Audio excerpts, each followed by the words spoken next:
You are now listening to Secret Bratva Daddy by Bella King, produced and published by After Midnight LLC. Enjoy. Chapter 1. Sydney. As I weave through the opulent ballroom, my silver tray balanced expertly on my fingertips, I can't help but marvel at the sheer excess surrounding me. Crystal chandeliers cast a warm glow over the sea of black ties and shimmering evening gowns, their light catching on diamond necklaces and glinting off Rolexes. It's a world so far removed from my tiny walk-up apartment and mountain of student debt that it might as well be another planet. I adjust my posture for what feels like the 100th time tonight, feeling the pinch of too tight shoes and the constant ache in my lower back. My catering uniform, a crisp white shirt and fitted black slacks, feels like a costume, and a cheap one at that in all this opulence.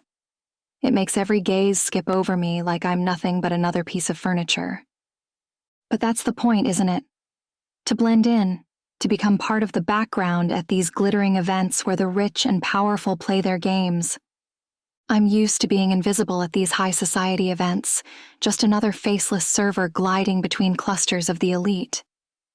But tonight, something feels different. The air crackles with an unfamiliar tension, electric and dangerous. My skin prickles with awareness as I navigate the crowded space, offering flutes of champagne with practiced ease. "Sid," a sharp whisper catches my attention. I turn to see Megan, my fellow server and closest thing to a friend in this job, gesturing urgently from near the kitchen doors.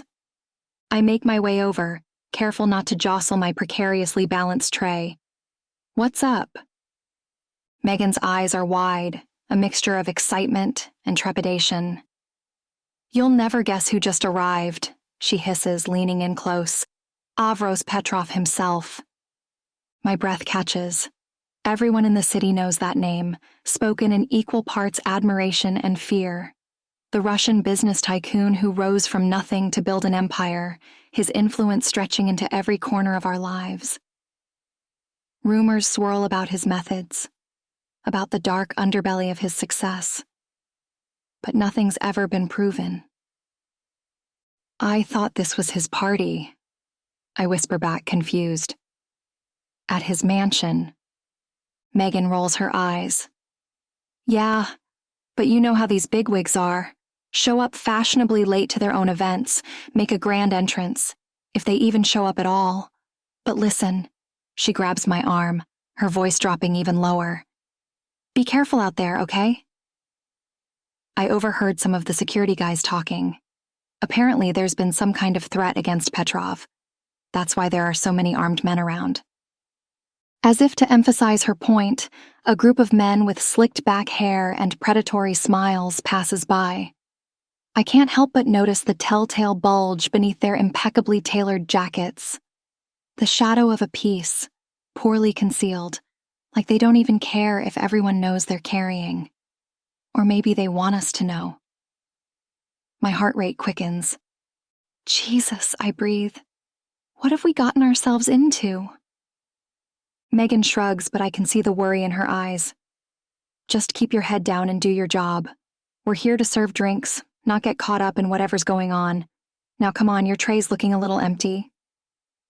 As she helps me reload with fresh champagne flutes, I try to shake off the growing sense of unease.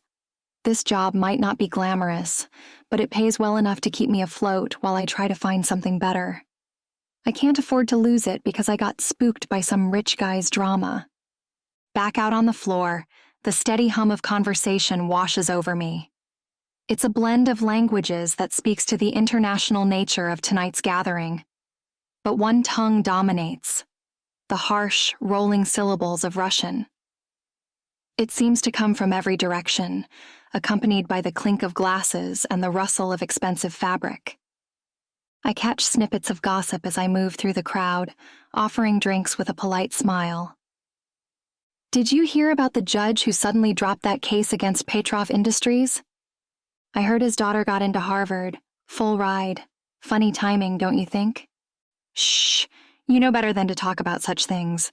The walls have ears." Each whispered comment adds to the growing knot of tension in my stomach. I've always known, in an abstract way, about the corruption that oils the wheels of high society, but being in the middle of it, hearing it firsthand, it makes me feel dirty somehow, complicit. As I approach a secluded alcove, partially hidden by a lush-potted palm, a deep voice stops me in my tracks. The verdict must be not guilty, do you understand? I freeze, my breath catching in my throat. That voice, I'd know it anywhere, even though I've only heard it on the news. Avros Petrov himself. My brother walks free, or your own skeletons might find their way out of the closet, Judge. The threat in his low, accented voice is unmistakable. My mind reels as I process what I've just overheard.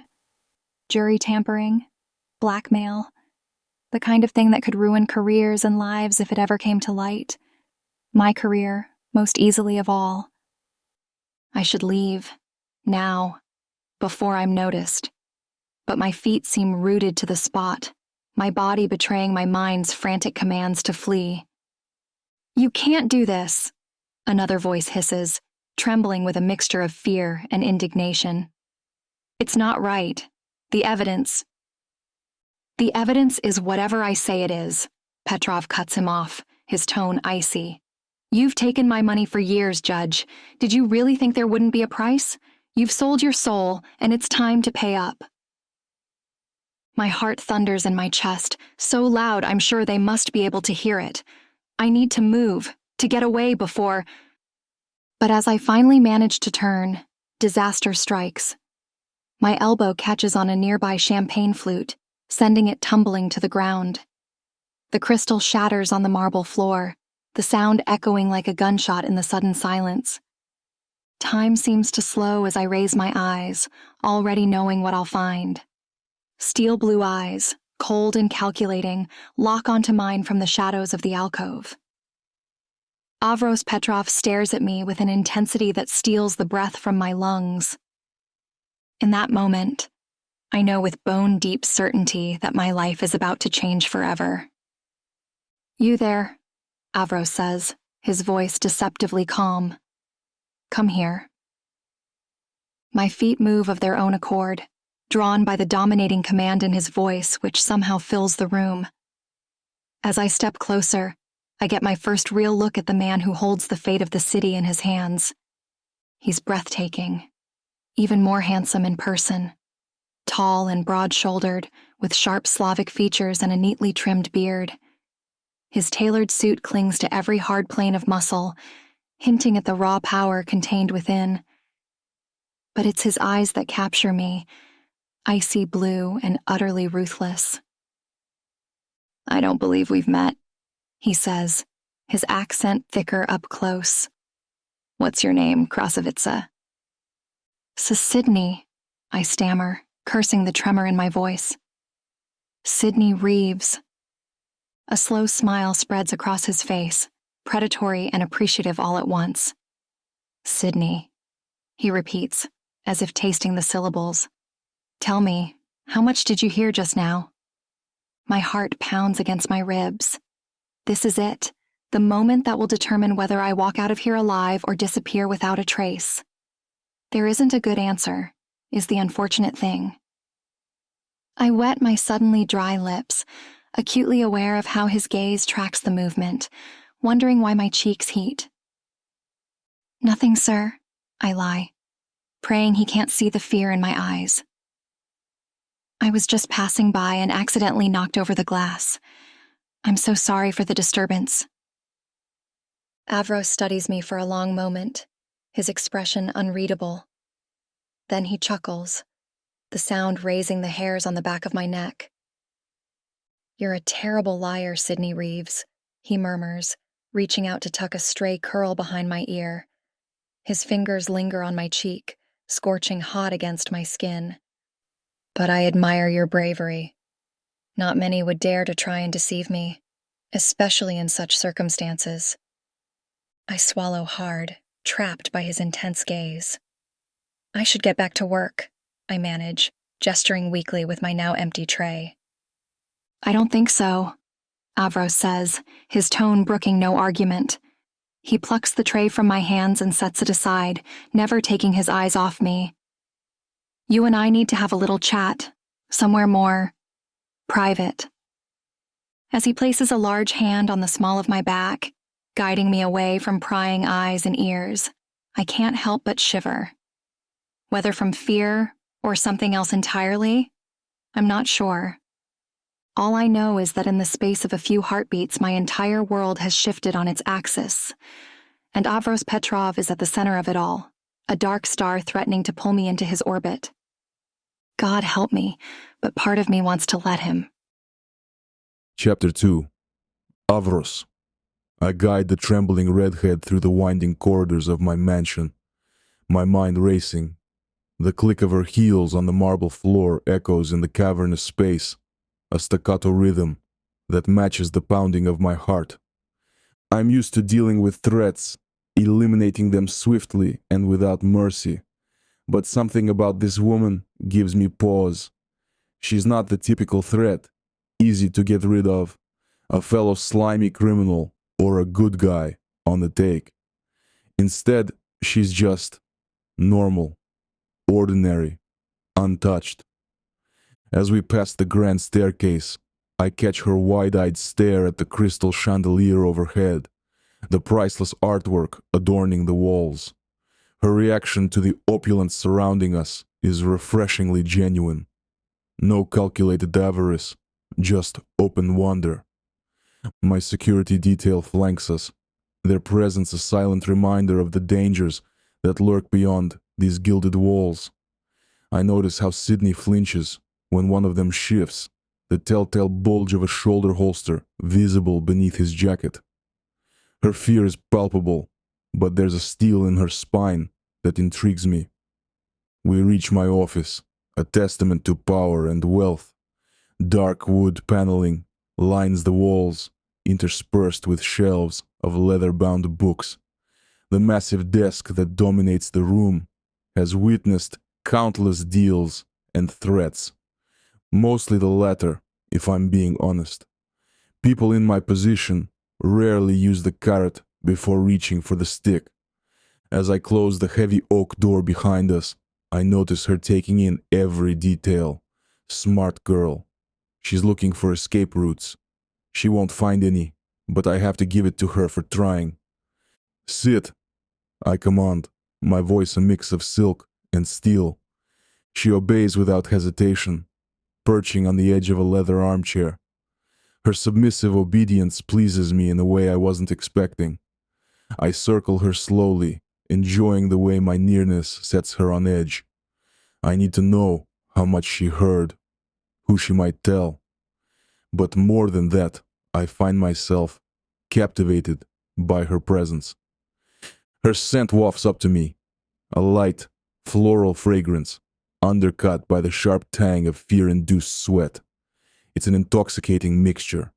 I inhale deeply, savoring it. Now, I say, leaning against my desk, arms crossed over my broad chest, let's talk about what you think you heard tonight. As Sydney stammers out denials, my mind drifts to the conversation she overheard. My brother, Miron, facing charges that could destroy everything we've built. The judge, so easily swayed by threats and promises. It's a delicate balance, this world of power and corruption. One misstep, and it all comes crashing down. I swear, Mr. Petrov, I didn't hear anything important. Sydney insists, her voice quavering. Just something about a verdict and a brother. Her words send a jolt of adrenaline through me. Even this vague recollection is too much. If word gets out about Miron's case, about my involvement, I clench my fists, fighting to keep my expression neutral. And what do you think you know about my brother? I ask, my voice dangerously soft. Sydney's eyes widen, realizing her mistake. Nothing, sir. I don't know anything. I shouldn't have mentioned it. I lean in closer, watching as she shrinks back into the chair, No, you shouldn't have. But since you did, let me make something very clear. I pause, letting the tension build. My family is off limits. Do you understand? She nods frantically, a lock of fiery hair falling across her face. Without thinking, I reach out to tuck it behind her ear. Sydney freezes at my touch, her breath catching audibly. Good girl, I murmur, letting my fingers trail along her jawline before pulling away. Now, tell me what else you heard. As she recounts fragments of the conversation, I find my thoughts split between concern for Myron and fascination with the woman before me. My brother's future hangs in the balance, years of careful maneuvering at risk of crumbling, and yet I can't help but be distracted by the way Sydney's pulse flutters visibly at her throat, the slight tremor in her full lips as she speaks. The judge seemed reluctant, she says hesitantly. You mentioned something about skeletons in closets. I chuckle darkly, remembering the fear in the judge's eyes. Everyone has secrets, darling. Some are just more damaging than others. Is that what you're going to do to me? Sydney asks, a hint of defiance creeping into her tone. Find my skeletons. The spark of fire in her eyes is captivating. I find myself wanting to stoke it further, to see how brightly she can burn. Oh, I don't think that will be necessary, I reply, letting my gaze roam appreciatively over her figure. I have a feeling you'll be much more cooperative. A blush spreads across her cheeks, and I'm struck by the urge to trace its path with my lips. I shake off the impulse, reminding myself of the gravity of the situation. This isn't the time for such indulgences. Later, though, there will be time, plenty of time, and then I will take all that I want. I will show the world that it can't keep anything from me. Not the ripest fruit, nor the bitterest one. I'll have it all. Mr. Petrov, Sydney says softly, drawing my attention back to her delicate, heart-shaped face. What's going to happen to me? The vulnerability in her expression tugs at something deep within me. For a moment, I'm tempted to reassure her, to promise that no harm will come to her. But I can't afford such weakness, not with Myron's fate hanging in the balance. That depends entirely on you, I say instead, my voice low and intense, on how well you can keep a secret. She swallows hard, her hands twisting nervously in her lap. I won't tell anyone what I heard, I swear it. Words are easy. Promises can be broken. I counter, circling behind her chair. I place my hands on her shoulders, feeling her tense beneath my touch. Leaning down, I whisper in her ear. Actions, on the other hand, they require a certain level of commitment. Sydney shivers, whether from fear or something else. I'm not entirely sure. The tremble that runs through her body is oddly enticing, and I find myself wanting to provoke more such reactions. What kind of commitment? She asks, her voice barely above a whisper. I straighten, moving back to face her. My eyes roam over her figure, taking in the way her uniform clings to her curves. That remains to be seen, I say, my voice low and husky. For now, you'll stay here, where I can keep a very close eye on you. The innuendo isn't lost on her. Sydney's cheeks flush a delightful shade of pink, and she shifts in her seat, crossing and uncrossing her legs. The movement draws my attention to her shapely calves, and I have to force my gaze back to her face. But I have classes, my job. She starts, a note of panic in her voice. All of that can be arranged. I interrupt smoothly, leaning against my desk. The position accentuates my physique, and I notice her eyes flicker briefly to my chest before darting away. Your education, your financial needs, consider them taken care of in exchange for your silence and cooperation. I reach for the phone on my desk, dialing my assistant. When he answers, I speak in rapid Russian. Bring me a suitcase from the vault, the large one. I hang up without waiting for a response. Sydney's brow furrows, clearly torn between fear and the temptation of my offer. And if I refuse? She asks, a hint of defiance in her tone. I smile, letting a predatory edge creep into my expression. Let's just say it would be in your best interest not to test me on this. I step closer, invading her personal space. Besides, I have a feeling you don't want to refuse. Do you? Her breath catches as I lean down, my face mere inches from hers. I can see the pulse racing in her throat, smell the sweet scent of her perfume, mingled with the musk of her fear and exhilaration. I don't know, she stammers, her eyes wide and conflicted. I chuckle, the sound low and intimate. Oh, I think you do. I think a part of you is thrilled by all this. The danger, the excitement. I trace a finger along her delicate jawline, feeling her shiver at my touch. The possibilities. As she processes my words, I find myself studying her once more. The way her chest rises and falls with quickened breaths, the nervous twist of her hands in her lap. Despite her fear, there's a quiet dignity in the set of her shoulders. It's compelling, but it also makes me feel slightly ashamed to be putting her through this. Clearly, she's not from my world.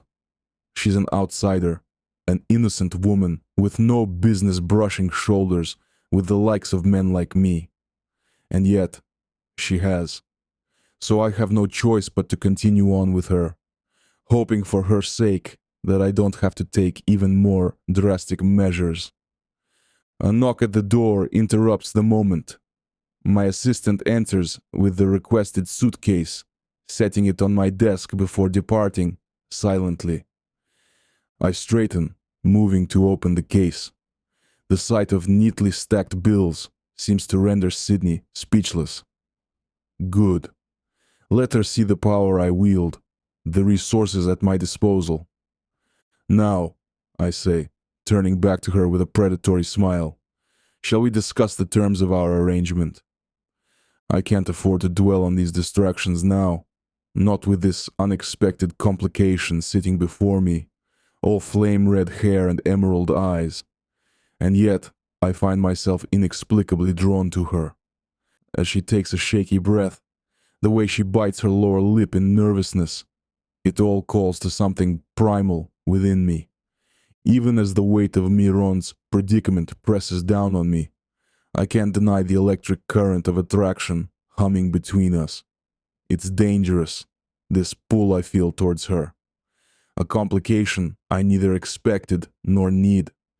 But as I drink in the sight of her, vulnerable yet defiant, scared yet intrigued, I know one thing is certain. Sydney Reeves has just become a very interesting piece in a game she doesn't even know she's playing, and I find myself looking forward to teaching her the rules. Chapter 3. Sydney. I stare at the suitcase of cash on Avros's desk, my mind whirling so fast that it makes me sick. The stack of bills represents more money than I've ever seen in my life. It could pay off my grad school student loans, cover rent for months, maybe even fund that art gallery I've always dreamed of opening. For a moment, I'm tempted to grab it and run, consequences be damned. But as I open my mouth to accept, I catch a flicker of something in Avros's steel blue eyes. Disappointment? The emotion is gone as quickly as it appeared, replaced by his usual inscrutable mask. But it's enough to give me pause. That's very generous, I manage, my voice barely above a whisper. But I'm not sure I can. Of course, Avros interrupts smoothly, closing the suitcase with a decisive click. A woman of your intelligence wouldn't be swayed by mere money, would she? I blink, thrown off balance by the unexpected compliment. What? Avros's lips curl into a predatory smile that sends a shiver down my spine. I have a better proposition for you, darling. One that will challenge that clever mind of yours. He moves closer, and I have to tilt my head back to maintain eye contact. His presence is overwhelming, a mix of expensive cologne and raw masculinity that makes my head spin. Become my personal assistant, he says, his voice low and intimate. I'll double whatever pittance that catering company pays you. Triple it, even. My eyes widen at the figure he names. It's more money than I could ever hope to make waiting tables or bartending. But the rational part of my brain, the part not mesmerized by Avros's proximity, screams a warning. And if I refuse? I ask, hating the tremor in my voice. Avros's smile doesn't waver, but his eyes harden. Let's just say it would be in your best interest to accept, Sydney. I'm not a man accustomed to hearing the word no. There's a reason for that. The implied threat sends my heart racing. This isn't really a choice at all, is it? I'm trapped, caught between the devil and the deep blue sea. Why me? I find myself asking, surprised by my own boldness. I'm sure you could hire someone with actual experience, connections. Avros's laugh cuts me off, deep and genuine. The sound catches us both off guard. You're either very brave or very foolish to question me, catering girl. Perhaps both. He steps even closer, close enough that I can feel the heat radiating from his body. But I find I like that about you. I swallow hard, torn between the urge to step back and the magnetic pull of his presence. I don't understand, I whisper. You don't need to understand, Avros murmurs, reaching out to tuck a stray curl behind my ear. His fingers linger on my cheek, scorching hot against my skin. You just need to obey. A shudder runs through me at his touch, equal parts fear and something else. Something I'm not ready to name. I weigh my options, acutely aware of Avros's gaze on me. Take the money, and always look over my shoulder, wondering when the other shoe will drop. Or step into the lion's den, living under Avros's watchful eye but potentially finding a way out. In the end, there's really only one choice. I meet his gaze steadily, squaring my shoulders. When do I start? Satisfaction flashes in Avros's eyes, quickly masked. Immediately, he says, moving back to his desk. I'll have my lawyer draw up the necessary paperwork. In the meantime, he trails off, his gaze raking over me in a way that makes me feel utterly exposed. We need to do something about your attire. I glance down at my catering uniform, suddenly self-conscious. What's wrong with what I'm wearing? If you're going to be my assistant, you need to look the part, Avros snaps. He presses a button on his desk phone. Natasha, bring in the clothes we discussed earlier.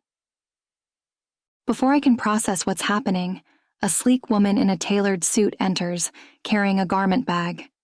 She hangs it on a nearby hook and exits without a word, leaving me alone with Avros once more. Go on, he says, gesturing to the bag. Try it on. I hesitate, my cheeks burning. Here? Now? Avros raises an eyebrow, amusement dancing in his eyes. Unless you'd prefer to start your new job in that charming polyester blend? Biting back a retort, I unzip the garment bag. Inside is a stunning black cocktail dress that probably costs more than my entire wardrobe. I run my fingers over the silky fabric, marveling at its quality. The bathroom is through there, Avros says, indicating a door to his left. Unless you'd prefer to change in here, which I wouldn't mind in the least. I'll even promise to close my eyes and try not to peek. He chuckles, and I shiver. No, the bathroom is fine. I say softly, placing my hand on my new garment. A thin smile stretches out over his face, but his eyes remain icy cold. Don't keep me waiting then, darling.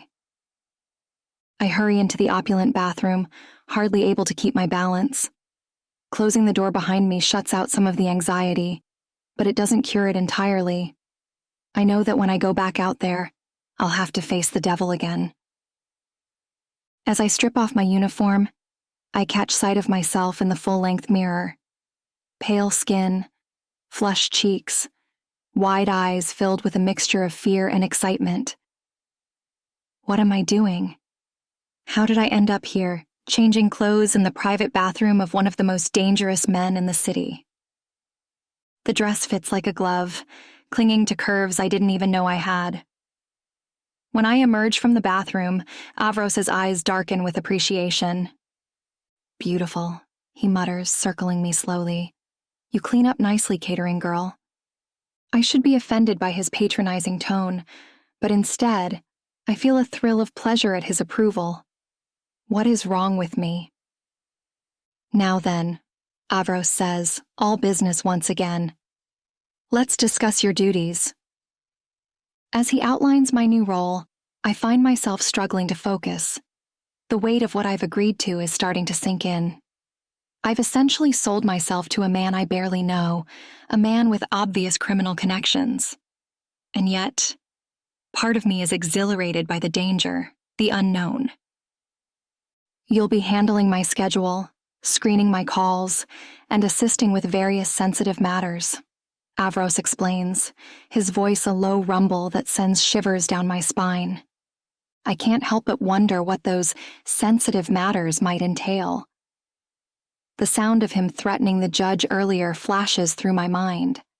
What exactly am I getting myself into? Do you have any questions? Avros asks, his steel blue eyes boring into mine.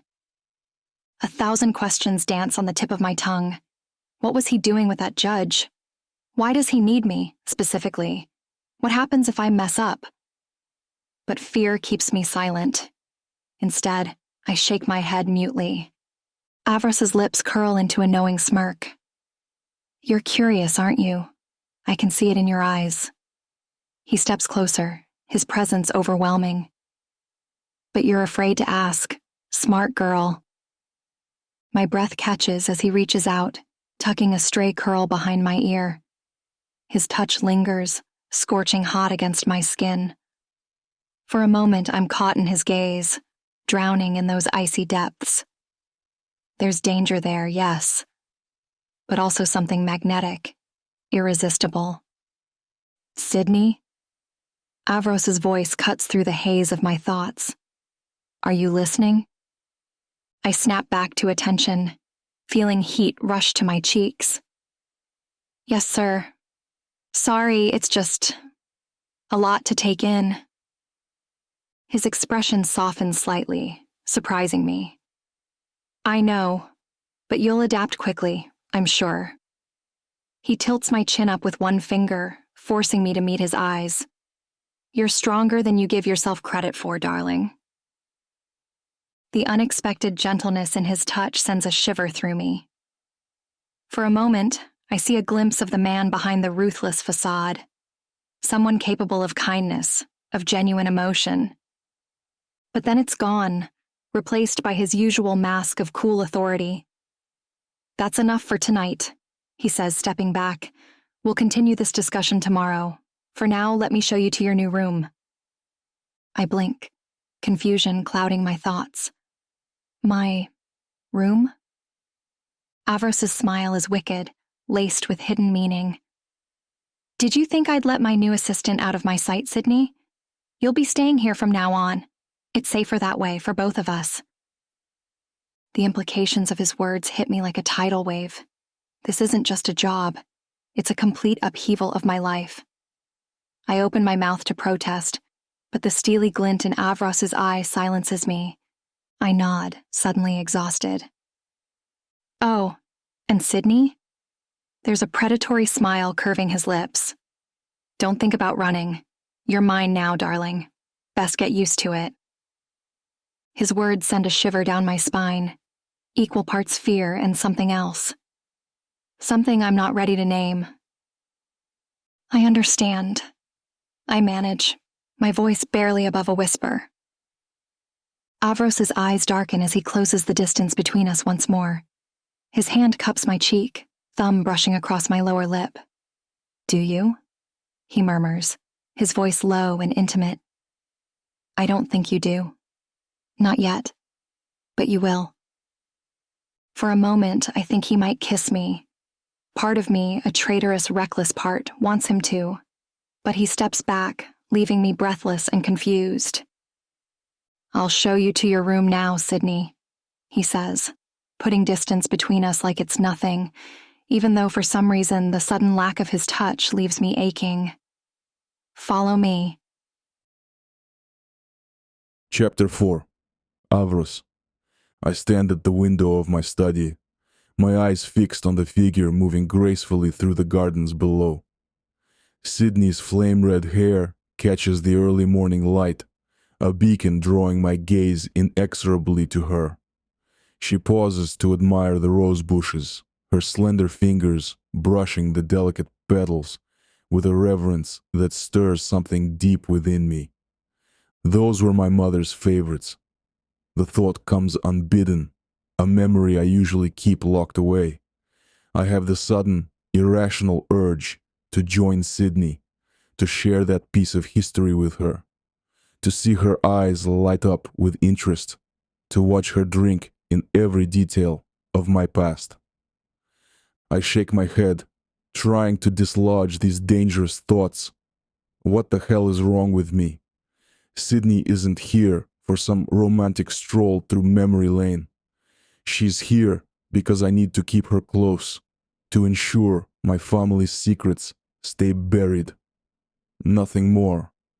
And yet, my mind drifts back to last night, to the moment I showed her to her new room.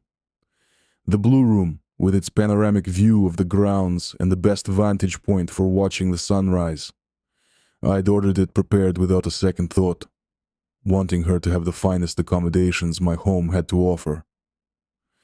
If you need anything, I'd told her, lingering in her doorway. My room is just down the hall.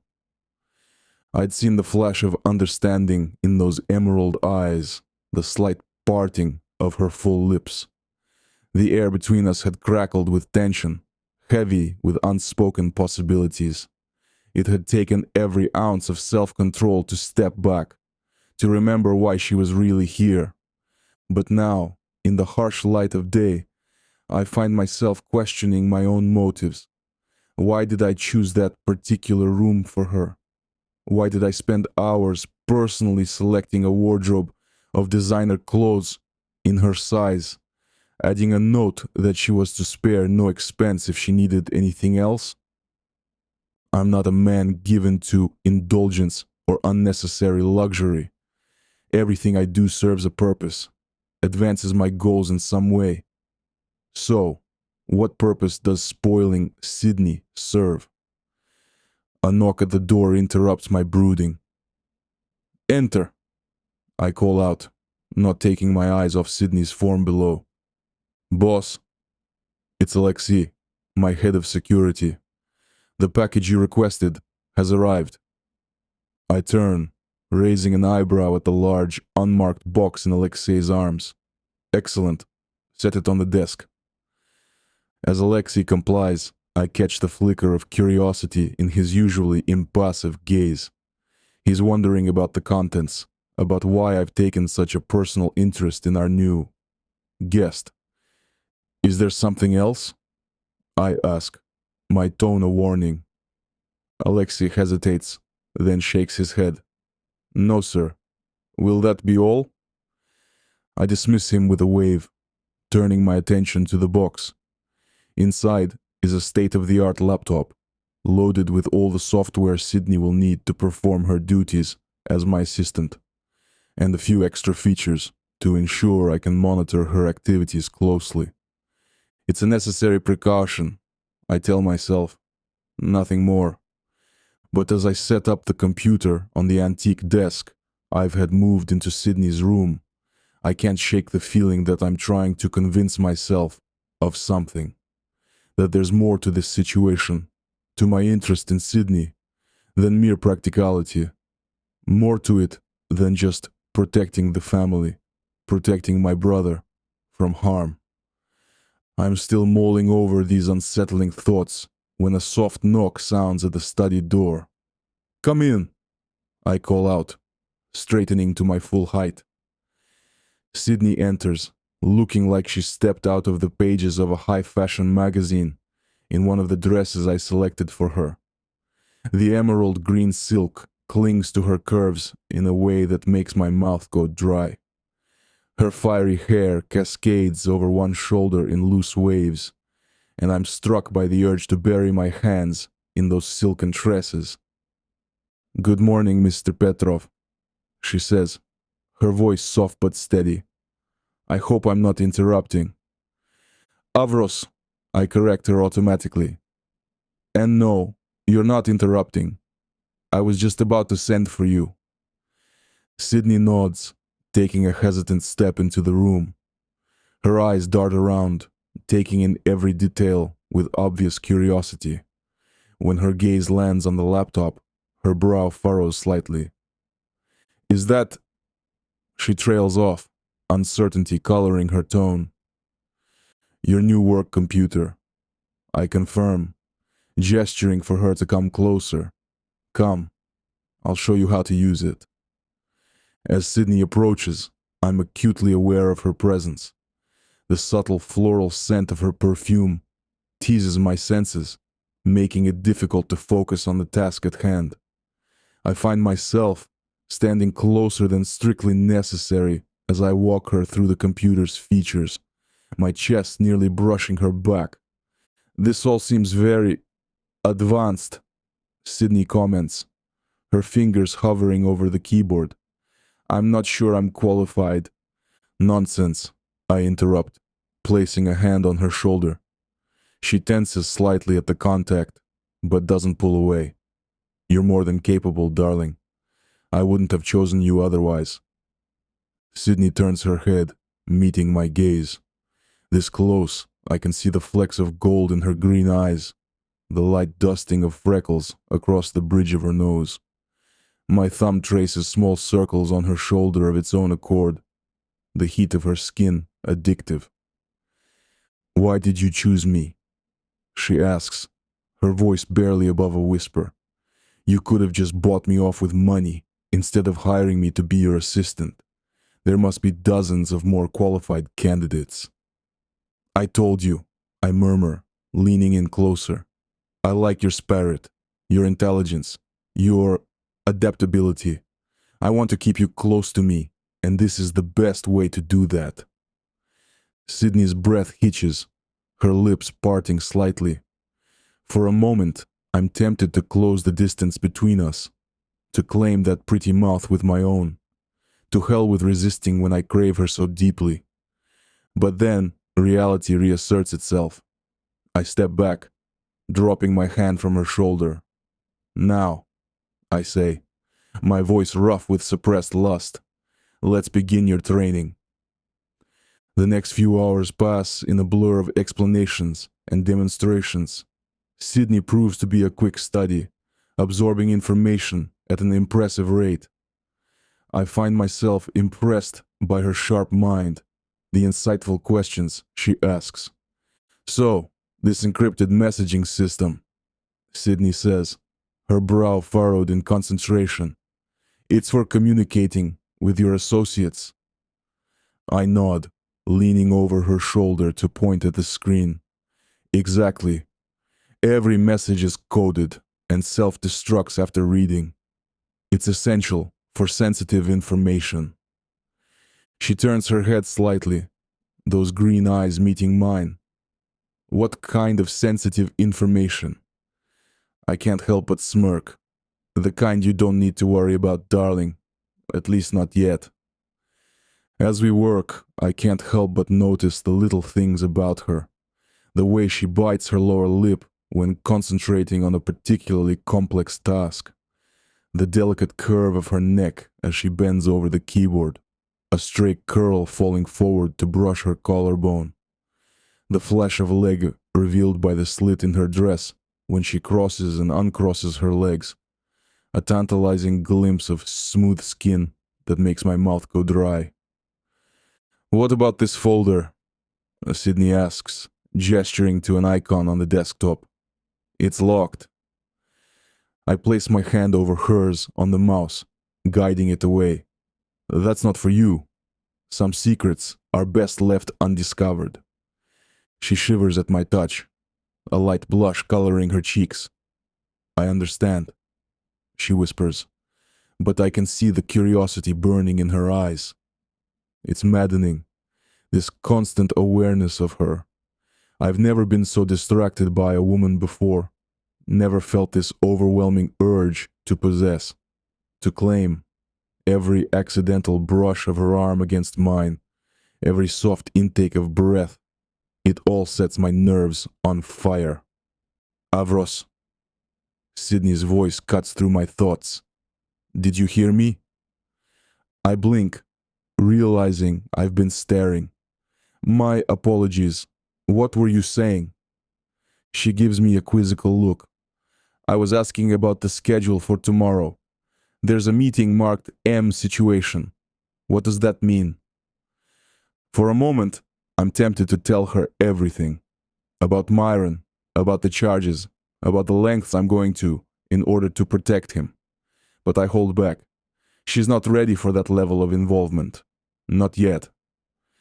"Nothing you need to concern yourself with," I say instead, my tone brooking no argument. "Just make sure the conference room is prepared and refreshments are available." Sydney nods, but I can see the wheels turning behind those captivating eyes. She's piecing things together, faster than I anticipated.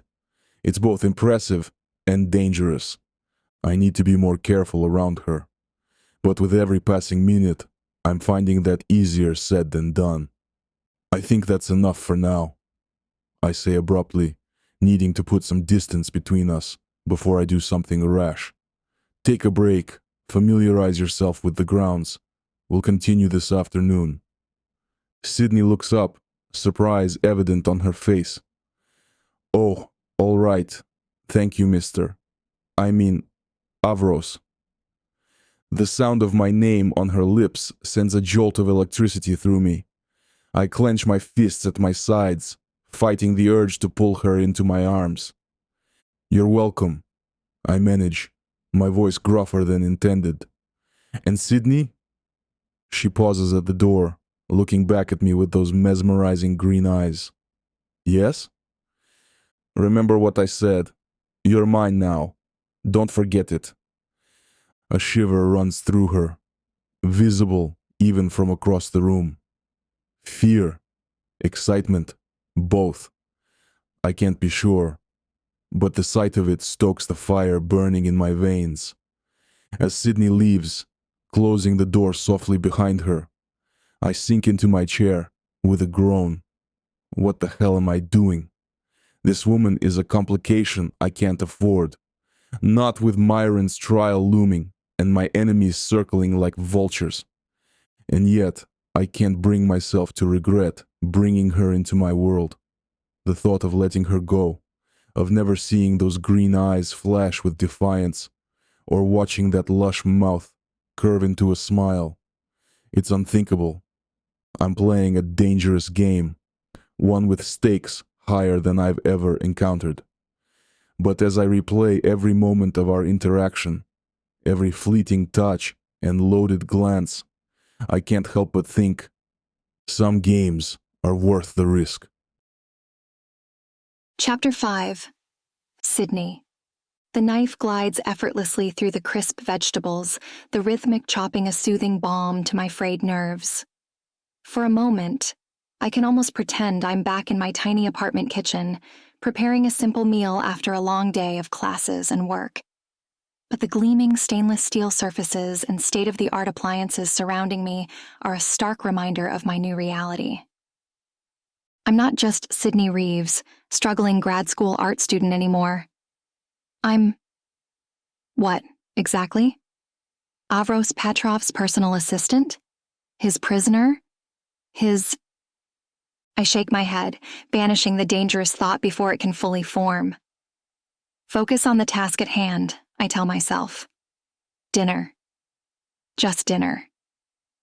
The kitchen door swings open silently, and I nearly jump out of my skin when I turn to find Avros leaning against the counter, watching me with those intense steel blue eyes. The knife slips in my grip, and I barely avoid slicing my finger. Careful, darling, Avros mutters, a hint of disapproval in his voice. I'd hate to see you hurt yourself. I swallow hard, willing my racing heart to slow. You startled me, I manage, hating how breathy my voice sounds. I didn't hear you come in. Avros's lips curl into a smirk. I move quietly. It's a useful skill in my line of work.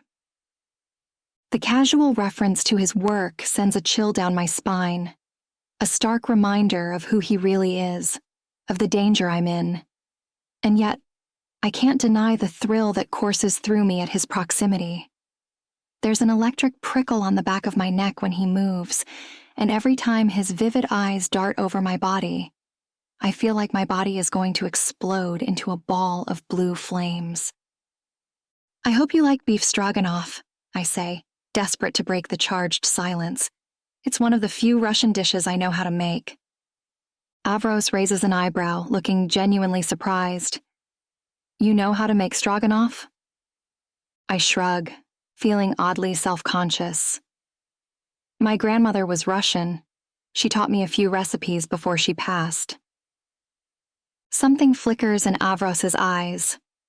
Recognition? Maybe even approval? But it's gone before I can decipher it. I look forward to tasting it, he says simply. I smile, but he doesn't return it, so I turn back around and address the food I'm preparing.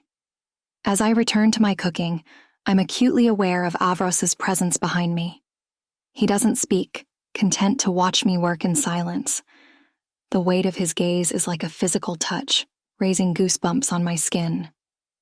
With every careful slice and cut, I feel like he's closing in, although I don't hear him move. My shoulders are up to my ears as I cook, but he doesn't touch me at all.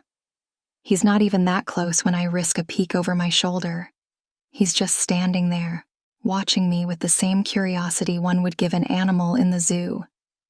When the meal is finally ready, I'm almost relieved, until I realize we'll be sitting down to eat together, like a couple. The thought sends a jolt of electricity through me. I wonder how many women have had the opportunity to sit down to dinner with such a powerful man. How many would dare risk it? How many would be jealous of me? This isn't a date, I remind myself sternly. This is work. I'm his employee, nothing more. But as we settle at the small kitchen table, the intimacy of the moment is undeniable. The soft glow of candlelight casts flickering shadows across Avros's chiseled features. The rich aroma of the stroganoff mingles with his cologne, an intoxicating blend that makes my head spin. This is delicious, Avros says after his first bite, genuine appreciation in his voice. Your grandmother taught you well. I feel a flush of warmth through my entire body at his praise. Thank you. I'm glad you like it. We eat in companionable silence for a few minutes, the only sound the soft clink of silverware against expensive china. But there's a tension in the air, a weight of unasked questions. Finally, unable to contain my curiosity any longer, I blurt out, "Tell me about your brother." Avros stills, his fork halfway to his mouth. For a moment, I'm certain I've overstepped, but then his expression softens, almost imperceptibly. Myron, he says, his voice low and rich with emotion. He's complicated. Avros pauses, twirling his fork in the stroganoff. His eyes meet mine, and for a moment, I see a vulnerability there that takes my breath away. Tell me, I urge gently, surprised by my own boldness. He sighs, setting down his utensils. Myron was always different. Sensitive. Our father called him weak, but I saw his kindness as strength. I still do. As we continue to eat, Avros begins to speak, his usual guard lowering with each word. He tells me stories of a younger brother who idolized him, who followed him around like a shadow. I remember this one time, Avros says, a rare smile softening his features. Myron must have been about 6. He'd found an injured bird in the garden, spent weeks nursing it back to health, talking to it like it could understand every word. I find myself leaning in, captivated by this glimpse into Avros's past. That's sweet, I say softly. His expression darkens slightly. Our father didn't think so. He said Myron needed to toughen up, that compassion had no place in our world. Your world? I ask, unable to keep the curiosity from my voice. Avros's eyes snap to mine, that familiar intensity returning. Our family's business, darling. Let's leave it at that for now. I nod, not daring to push further. After a moment, Avros continues, his voice softer now. When our parents died, he says, his eyes distant with memory, I became everything to Myron. Father, brother, protector. I swore I'd never let anything happen to him. His hand resting on the table clenches into a fist. Without thinking, I reach out, covering it with my own. Avros stiffens at the contact, but doesn't pull away. That's a heavy burden to bear, I say softly. Avros turns his hand, intertwining our fingers. The touch sends a jolt of electricity up my arm. It is, he agrees, his thumb tracing circles on my skin. But Myron is worth it. He's the only family I have left. I swallow hard, torn between the sympathy welling up in my chest and the voice in my head screaming that I'm getting too close, too involved.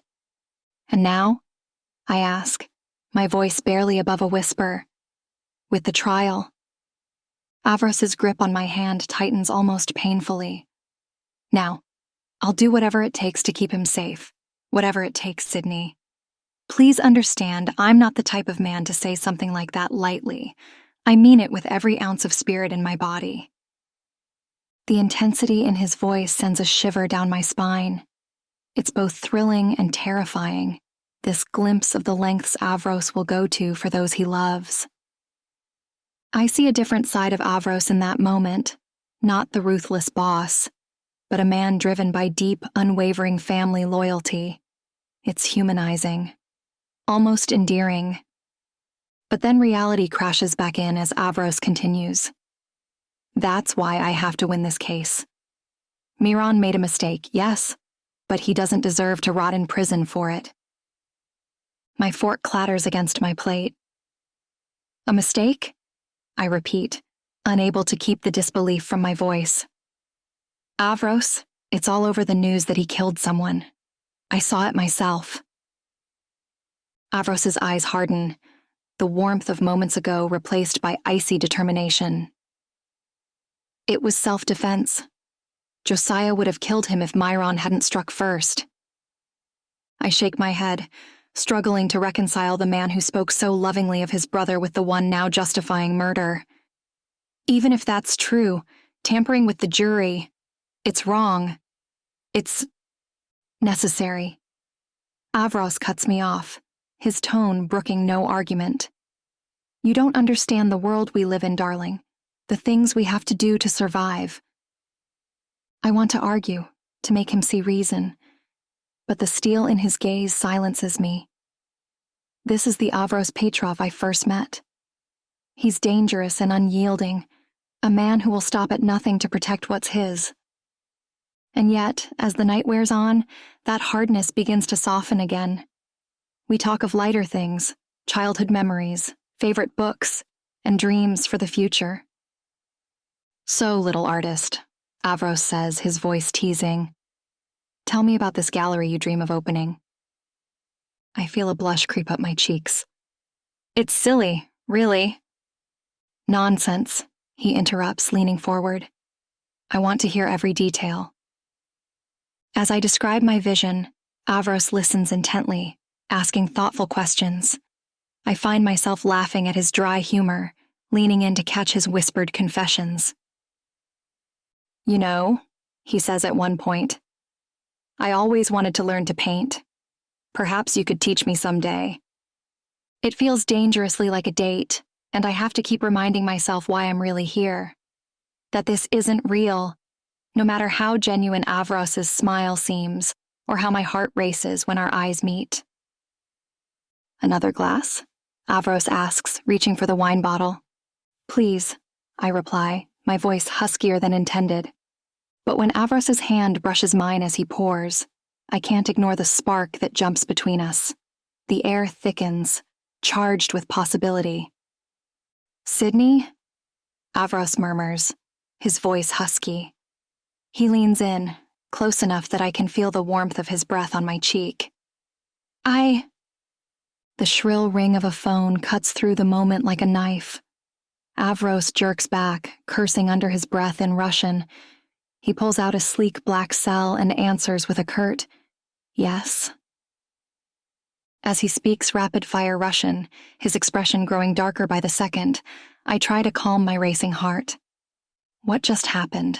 What was he about to say? More importantly, why am I disappointed that we were interrupted? Avros ends the call abruptly, his jaw clenched tight. He takes a deep breath, visibly composing himself before turning back to me. My apologies, he says, his voice low and controlled. Sometimes business intrudes at the most inopportune moments. I nod, not trusting my voice. The tension in the air is palpable, and I keep feeling these prickles in my feet whenever his eyes dance over me. Even hearing him speaking in Russian made me feel some type of way, so it's better to keep my mouth shut unless I know exactly what I'm about to say. Avros reaches for the wine bottle, refilling both our glasses. Now, where were we? He asks, his intense gaze fixed on me. As we sip our wine, falling back into easy conversation, I can't help but feel a flutter of excitement in my stomach. The way Avros looks at me, like I'm the only woman in the world. It's intoxicating, just as much as it is dangerous. What am I doing? How can I be developing feelings for a man like Avros Petrov? A man who thinks nothing of breaking the law, of defending a murderer, brother or not. And yet, as the evening wears on and Avros's smile softens, his laugh becoming more genuine, I find myself drawn in deeper. His hand brushes mine as he reaches for the bread, and I feel a jolt of electricity at the contact. I'm in way over my head. But as Avros's eyes meet mine over the rim of his wine glass, dark with promise, I realize I might not care. Whatever game we're playing, whatever danger lies ahead, part of me can't wait to see where it leads. Chapter 6. Avros. The wine and intimate setting have lowered our guards, and I find myself wanting to prolong this moment. What do you say we move this conversation somewhere more relaxing? I ask Sydney as I finish off the rest of my wine. Her brow furrows slightly. What did you have in mind? How about a nice soak in the sauna? I suggest, my voice low and intimate. It's the perfect way to unwind after a long day. Sydney bites her lower lip, indecision warring in her expressive eyes. I don't know. I didn't bring a swimsuit or anything. I chuckle, letting my gaze roam appreciatively over her figure. You won't need one. We Russians aren't shy about such things. Her eyes widen almost comically. You mean that I shouldn't be dressed? Is that a problem? I ask, arching an eyebrow. She shifts nervously, averting her gaze. I've just never done anything like that before. My chest tightens at the reminder of her innocence. It's part of what drew me to her in the first place. That spark of purity in my dark world. And yet, a primal part of me longs to corrupt her, to claim every inch of her innocent flesh. I stand, moving around the table to stand behind her chair. Leaning down, I brush my lips against the shell of her ear as I whisper, "You're safe with me, Sydney. I won't do anything you're not comfortable with. But I think you'll find the experience quite liberating. It's quite natural." I feel her shiver at my proximity, her breath catching audibly. After a long moment, she nods. "All right, I'll try it." "Excellent," I purr, straightening up. "Why don't you go upstairs and get ready? I'll meet you at the sauna in 15 minutes. It's down the hall to the left. You can't miss it." As Sydney hurries from the kitchen, I allow myself a satisfied smirk. The night is looking up indeed. I make my way to the sauna, shedding my clothes as I go. The cedar-paneled room is already warm and steamy, the hot rocks hissing as I ladle water over them. I settle onto one of the wooden benches, letting the heat seep into my muscles. As I wait for Sydney to join me, I can't help but picture how she'll look.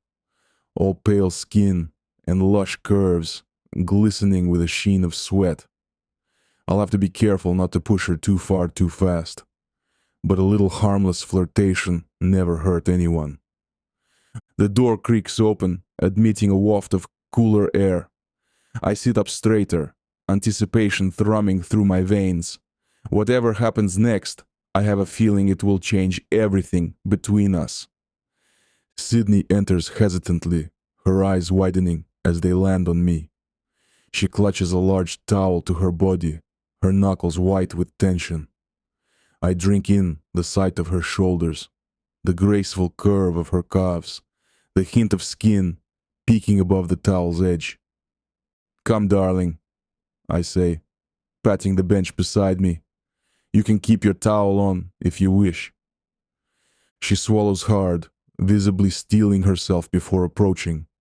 With trembling hands, she wraps the towel tight and quickly sits, keeping her gaze averted from my body, though not so averted that she doesn't take a few peeks.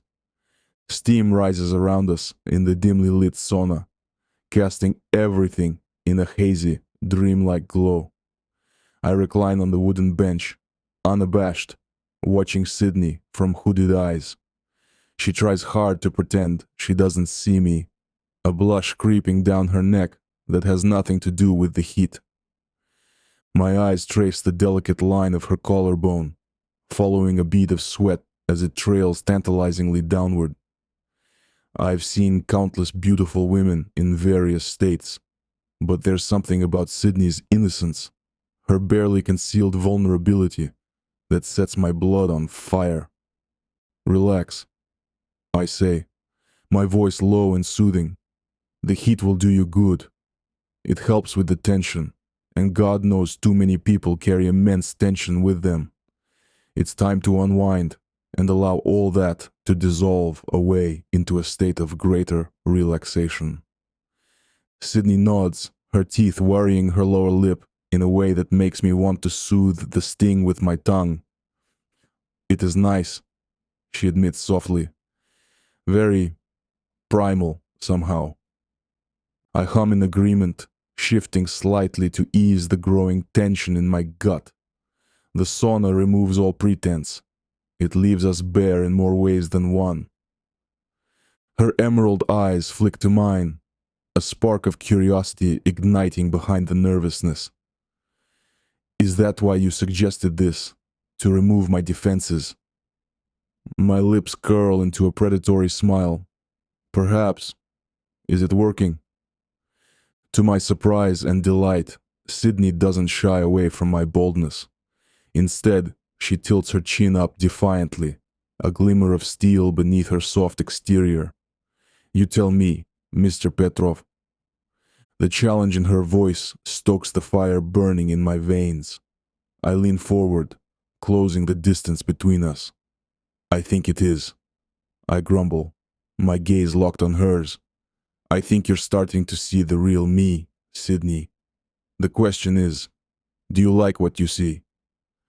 Her breath catches, her chest rising and falling rapidly beneath the towel. For a moment, I think she might bolt, but then something shifts in her eyes.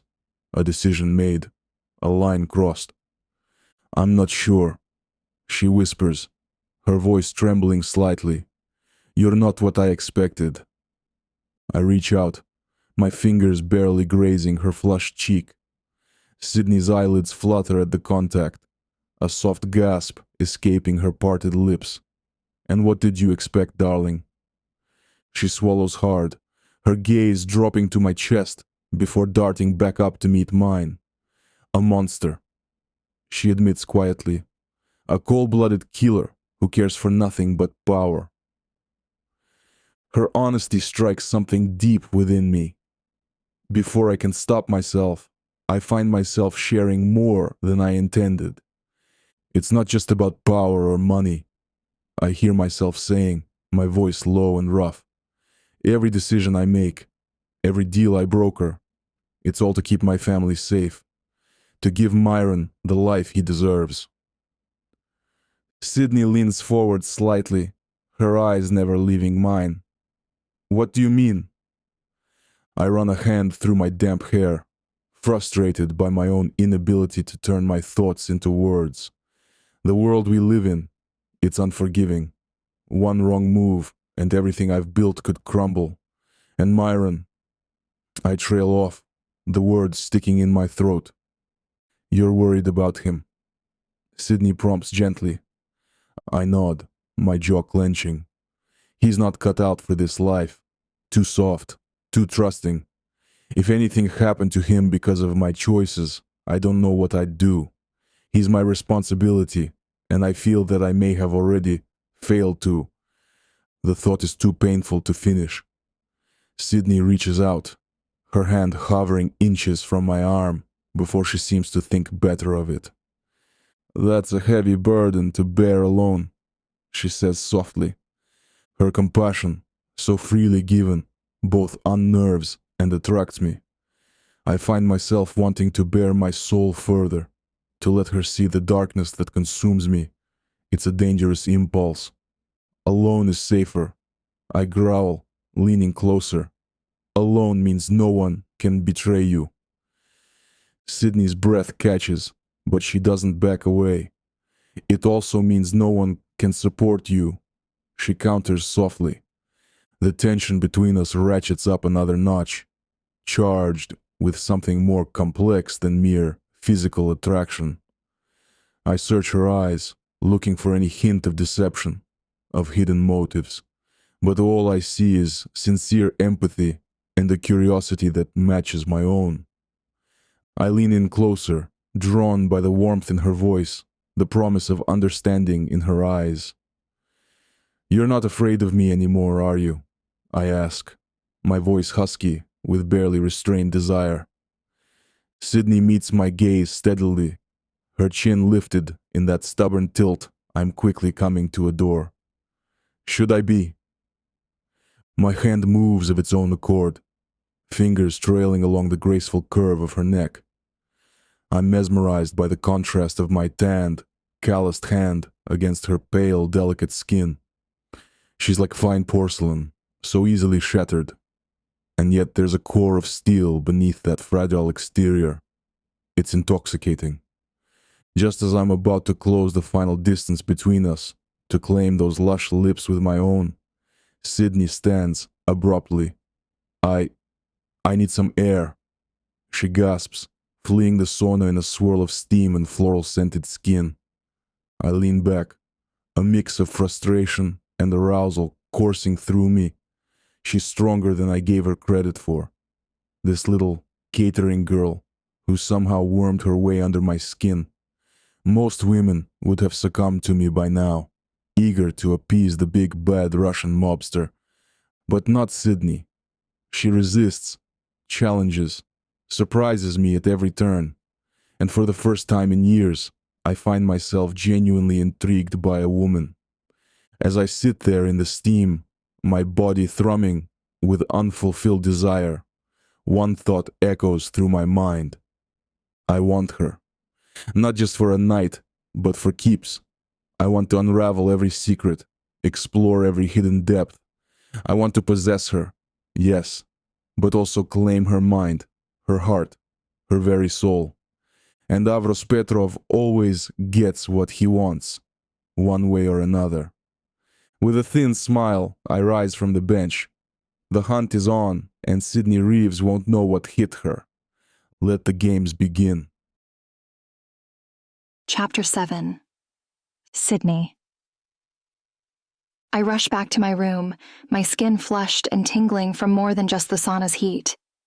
My heart pounds against my ribs as if trying to escape. I lean against the closed door, struggling to catch my breath. What just happened in there? How could I let myself get so caught up in the moment, in him? The rough texture of my towel rubs against my skin as I pace restlessly, trying to calm my racing thoughts. Every step reminds me of how close Avros was, how his eyes devoured me, how his deep voice sent shivers down my spine. I can still feel the ghost of his fingers on my cheek, my neck. My body thrums with an unfamiliar ache, a longing for something I can't quite name. I throw open the window, desperate for relief. The cool night air is a balm against my heated skin, but it does little to quell the fire Avros ignited within me. I've never felt like this before, so aware of every inch of my skin, so desperate to be touched. I close my eyes, remembering the way Avros's muscles rippled as he moved, the predatory grace in his every gesture. A movement in the gardens below catches my eye, snapping me out of my haze. I lean forward, my breath catching as I spot Avros. He's impeccably dressed now in a sharp black suit that emphasizes his broad shoulders and narrow waist. The sight of him fully clothed shouldn't affect me so strongly, not after seeing him in the sauna, and yet, there's something about the way he wears power like a second skin that makes my pulse quicken. Avros is speaking urgently with a man I don't recognize, tall and wiry, with a nervous energy that sets my teeth on edge. I strain to hear their conversation, catching only fragments that drift up on the night breeze. Replacing the judge with, "Says there's new evidence." Running out of time. A chill runs down my spine, at odds with the lingering heat from the sauna and my own arousal. This is a stark reminder of who Avros really is, not just the man from the sauna, but a dangerous man with deadly secrets. The juxtaposition is jarring, like a bucket of ice water dousing the flames of desire. As if sensing my gaze, Avros suddenly looks up. Our eyes lock across the distance, and for a heart-stopping moment, I forget how to breathe. The intensity in his steel blue eyes pins me in place. Does he know I was watching, listening? What will he do to me? I stumble back from the window, my heart pounding so hard I can feel it in my throat. My legs feel weak, and I sink onto the edge of the bed, trembling. I'm playing a dangerous game, and I'm no longer sure of the rules, or what I'm even playing for. But even as fear courses through me, I can't deny the pull I still feel towards Avros. The memory of his heated gaze in the sauna, his strong hands so close to touching me. It sends another wave of desire coursing through my body. My skin feels too tight, every nerve ending alive and crying out for his touch. I fall back onto the plush mattress, confused and conflicted. I should be terrified. I should be looking for a way out of this situation, planning my escape. Instead, all I can think about is how badly I want to feel Avros's lips on mine. What's wrong with me? How can I be developing these feelings, these intense desires for a man like Avros Petrov? A man who thinks nothing of breaking the law, of defending a murderer, brother or not. A man who clearly has no qualms about threatening a judge. And yet, as I close my eyes, trying to banish the images dancing through my mind, all I can see is the vulnerability in Avros's gaze as he spoke about his brother. The unexpected gentleness in his touch as he caressed my cheek. There are layers to this man that I'm only beginning to glimpse. depths I find myself longing to explore. I roll onto my side, hugging a pillow to my chest as if it could somehow fill the Avros-shaped void I suddenly feel. I'm in way over my head. This situation is more dangerous than I could have ever imagined when I first overheard that conversation at the gala. But as I replay every heated glance, every charged moment between us, I realize I might not care. Whatever game we're playing, whatever danger lies ahead, part of me can't wait to see where it leads. The sensible, rational part of my brain is screaming at me to run, to get as far away from Avros Petrov as possible. But a deeper, more primal part of me wants to stay, to see just how deep this rabbit hole goes. As I drift off into a restless sleep, my dreams are filled with steam and shadows, strong hands and piercing blue eyes. And in the hazy space between waking and dreaming, I admit to myself what I've been trying so hard to deny. I want Avros Petrov. God help me, but I want him with every fiber of my being. Chapter 8. Avros. The shrill ring of my phone cuts through the silence of my study. I glance at the caller ID and sigh, steeling myself for what's to come. Richard, I answer, my voice clipped. What news do you have for me? Nothing good, I'm afraid. My lawyer's voice crackles through the speaker. There's been a development in Miron's case. I lean back in my chair, pinching the bridge of my nose. Out with it. Richard clears his throat. We've identified a key witness, a man named Lance Holloway. He claims to have seen the whole thing go down. My blood runs cold. How credible is he? Very, Richard admits. And that's not the worst of it. The prosecution is moving to put him under witness protection. Once that happens, he'll be untouchable. I finish, my jaw clenching. Exactly. There's a pause, heavy with implication. Of course, if something were to happen before he enters protection, well, that would be quite unfortunate, wouldn't it?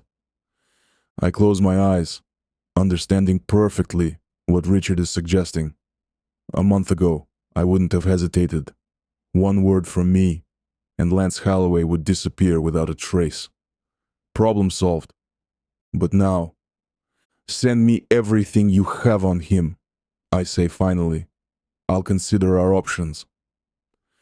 As I end the call, I can't shake the uneasy feeling in my gut.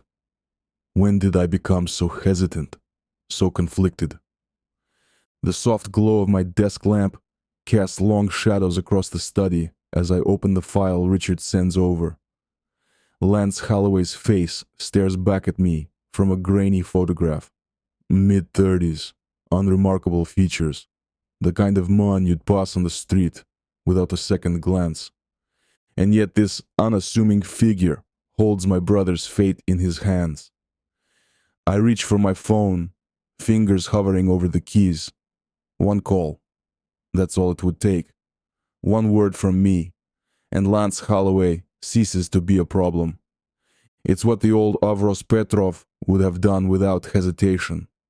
The cold-blooded killer who cares for nothing but power and family. But Sydney's words from that night in the sauna echo in my mind. A monster. A cold-blooded killer who cares for nothing but power. Is that who I am? Is that who I want to be? I growl in frustration, shoving away from the desk. What's wrong with me? When did I become so soft, so human? Pacing the length of the study, I try to shake off these unwelcome doubts. I'm Avros Petrov. I do what needs to be done to protect what's mine. And yet, I think of Miron, alone in that cell, counting on his big brother to fix everything like always. The weight of responsibility settles heavy on my shoulders. I've always carried this burden, but somehow it feels heavier now, more complicated. A soft knock interrupts my brooding. I turn to see Sydney entering, a tray of coffee balanced carefully in her hands. The sight of her nearly steals my breath. She's a vision in a simple sundress, her fiery hair tumbling in loose waves around her shoulders. But it's the concern etched on her face that truly captivates me. "Is everything okay?" she asks softly, setting the tray down on a side table. "You've been in here for hours." I make my decision in that moment. I can't let Sydney see this side of me. Not yet. Not when I'm still trying to understand it myself. I tuck the file on Lance away, forcing a smile that feels brittle, even to me. "Just business, nothing for you to worry about," I say, moving to pour us both a cup of coffee. Sydney steps closer, close enough that I can smell the faint floral scent of her shampoo. "Are you sure?" She presses gently. "You seem tense." As she reaches for her cup, our fingers brush. The simple touch sends a jolt of electricity through me, and I have to stifle a sigh. Even now, with the weight of Miron's fate hanging over me, my body responds to her proximity like a magnet to true north. I realize, with a sinking feeling in my gut, that I'm lying to myself as much as to her, pretending I can have something with a normal woman, even as I face the decision to kill an innocent man. Everything has changed since Sydney came into my life, and I'm no longer sure I can keep my two worlds separate. "It's nothing you need to concern yourself with, darling," I say, my voice rougher than intended. I reach out, tucking a stray curl behind her ear. The way she leans into my touch, her eyes fluttering closed for a moment, nearly undoes me. "But I appreciate your concern." Sydney's eyes snap open, a flash of something passing through them. Hurt? Disappointment? Before I can decipher it, she takes a step back, putting some distance between us. "Of course," she says, her tone carefully neutral. "I didn't mean to pry. I just thought that after everything we've shared." She trails off, an uncertainty in her gaze that sets my teeth on edge, makes me want to ease the tension in her brow. I have to clench my fists at my sides to keep from reaching for her. "Sydney," I start, not sure what I'm going to say, but needing to ease the tension suddenly crackling between us. I can't. But she shakes her head, forcing a smile that doesn't reach her eyes. "It's fine, Avros. I understand. There are things about your life, your work, that I can't be a part of. I get it." The resignation in her voice cuts deeper than I expected. I want to tell her she's wrong, that I want her to be a part of every aspect of my life. But the words stick in my throat. Because isn't this what I wanted? To keep her separate, unsullied by the darkness of my world. "I should go," Sydney says softly when I remain silent. "I have some work to catch up on. Enjoy your coffee." As she turns to leave, panic wells up in my chest. I can't let her walk away. Not like this. Not when everything inside me is screaming to hold her close. "Wait," I say, my voice coming out as more of a growl than I intended. Sydney freezes, her hand on the doorknob. "Stay. Please." She turns back slowly, her eyes wary but hopeful. "Avros." I close the distance between us in two long strides, cupping her face in my hands. "I'm sorry," I murmur, my thumbs tracing the delicate line of her cheekbones. "You're right. After everything we've shared, you deserve more than evasions and half-truths." Sydney's breath hitches, her hands coming up to rest lightly on my chest. "Then talk to me," she pleads softly. "Let me in, Avros. Whatever it is, we can face it together." For a moment, I'm tempted. The urge to unburden myself, to share the weight of my decisions with this remarkable woman, is almost overwhelming. But then I think of Lance Holloway, of the choice I still have to make, of the darkness that lives inside me, the brutality I'm capable of. I can't taint Sydney with that. Not yet. Maybe not ever. So instead, I do the only thing I can think of to distract us both. I kiss her. It's not gentle or sweet. It's a claiming, a branding. I pour all my frustration, my desire, my growing need for her into the kiss. Sydney makes a soft sound of surprise against my lips before melting into me, her arms winding around my neck. Sydney meets my passion with her own, her nails scraping lightly against my scalp in a way that sends shivers down my spine. When I finally break the kiss, we're both breathing hard. "Avros," she pants, her eyes glazed with desire. "What?" "Shh," I murmur, nestling into the crook of her neck. I inhale deeply, letting her scent wash over me, grounding me. "Don't talk. Just let me have this moment." I feel her nod, her fingers carding gently through my hair. We stand like that for long minutes, just breathing each other in.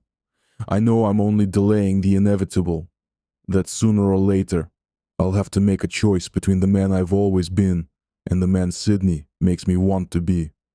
But for now, I let myself get lost in her warmth, in the steady beat of her heart against my chest. Tomorrow, I'll deal with Lance Holloway. Tomorrow, I'll face the consequences of my choices. Tonight, I just want to hold Sydney close and pretend, for a little while longer, that I'm worthy of her love. As if reading my thoughts, Sydney pulls back slightly, her hand coming up to cup my cheek. "Whatever it is," she says softly, her eyes shining with a trust I don't deserve, "we'll figure it out together. Okay?" I nod, not trusting my voice, but even as I lean in to capture her lips once more, a cold certainty settles in my gut. I'm going to have to make a choice. And soon. Because I can't keep living in both worlds forever. Something's got to give. And when it does, I pray that Sydney will still look at me the way she does now. With hope. With trust. With love. But a darker part of me, the part I've tried so hard to keep hidden from her, whispers that I'm fooling myself. That once she sees the true extent of what I'm capable of, she'll run screaming. As we break apart, both breathless and flushed, I make a decision. I'll give myself one more day. One day to pretend that I'm not going to do the inevitable. Not going to make the call. Put out the hit. For Sydney. For the man she believes me to be. I look down at Sydney, memorizing every detail of her face. The curve of her cheek, the sparkle in her green eyes, the soft bow of her lips. I want to remember her like this, before everything changes. I should go, I say roughly, stepping back. There are some things I need to take care of. Sydney nods, a flicker of confusion passing over her features. All right. Will I see you for dinner? Of course, darling, I reply, forcing a smile. I wouldn't miss it. As she leaves the study, I turn back to my desk, to the file on Lance Holloway that could destroy everything. I sink into my chair, staring at the grainy photo of the man who holds my brother's fate in his hands, and the cold, familiar resolve settles over me. When it comes down to it, because there's truly no other choice, I'll do what needs to be done to protect Miron, to protect my family, even if it means losing Sydney in the process. Chapter 9. Sydney. I sink into the plush leather chair behind Avros's desk, my fingertips tracing idle patterns on the polished mahogany surface. The house is eerily quiet, without his commanding presence filling every room. It's been hours since he left abruptly, a tense phone call sending him out the door with barely a word of explanation. My mind drifts back to our last encounter, heat rising to my cheeks as I remember the scorching intensity of his kiss. The way his large, calloused hands cupped my face so gently, even as his mouth claimed mine with fierce possession. I can still feel the ghost of his touch on my skin, igniting sparks wherever his fingers trailed. Unbidden, the image of Avros in the sauna flashes through my mind, all taut muscle and bronzed skin gleaming with a sheen of sweat. The memory of his piercing blue eyes raking over my body sends a shiver down my spine. His hard length, unabashedly naked, drawing my gaze despite myself. How can one man be so dangerously attractive? I shake my head, trying to dispel these distracting thoughts. This isn't the time for daydreaming about Avros's chiseled abs or the tantalizing trail of dark hair leading down to... No, focus, Sydney. Why did he leave so suddenly? What urgent business could pull him away without explanation? The uneasy feeling in my gut grows stronger as I consider the possibilities. Given what I've seen and overheard since coming here, I doubt it's anything legal. My eyes roam over the study, taking in details I've been too nervous to really examine before. Everything speaks of wealth and power, from the priceless artwork adorning the walls to the antique globe that probably costs more than a year of my college tuition. But it's the casual way Avros tosses around money that truly unsettles me. Just yesterday, he handed me a black credit card with instructions to get whatever I need for my new role, as if unlimited funds were no more consequential than offering a stick of gum. That kind of wealth doesn't come from above-board business dealings. The realization sits heavy in my stomach, impossible to ignore any longer. I stand, driven by a restless energy I can't quite name. Is it fear? Curiosity? Both? My fingers trail along the spines of leather-bound books lining the shelves. So many titles in languages I can't even identify. One book catches my eye. It seems slightly out of place among its fellows. As I reach for it, my heart nearly stops at the soft click that echoes through the room. A section of the bookcase swings inward, revealing a hidden chamber beyond. For a long moment, I simply stare, unable to believe what I'm seeing. It's like something out of a movie, a secret room right here in Avros's study. My pulse races as I debate what to do. This is my chance to uncover some real answers about the man who's turned my life upside down. But if he catches me, I'm going to be in a world of trouble. The thought sends ice through my veins. I remember the steel in Avros's voice when he spoke of protecting his family at any cost. What would he do to keep his secrets safe? And yet, I have to know. Taking a deep breath, I step into the hidden room. The air is cool and slightly musty, as if the space isn't opened often. As my eyes adjust to the dimness, I feel the blood drain from my face. Weapons. The room is filled with weapons.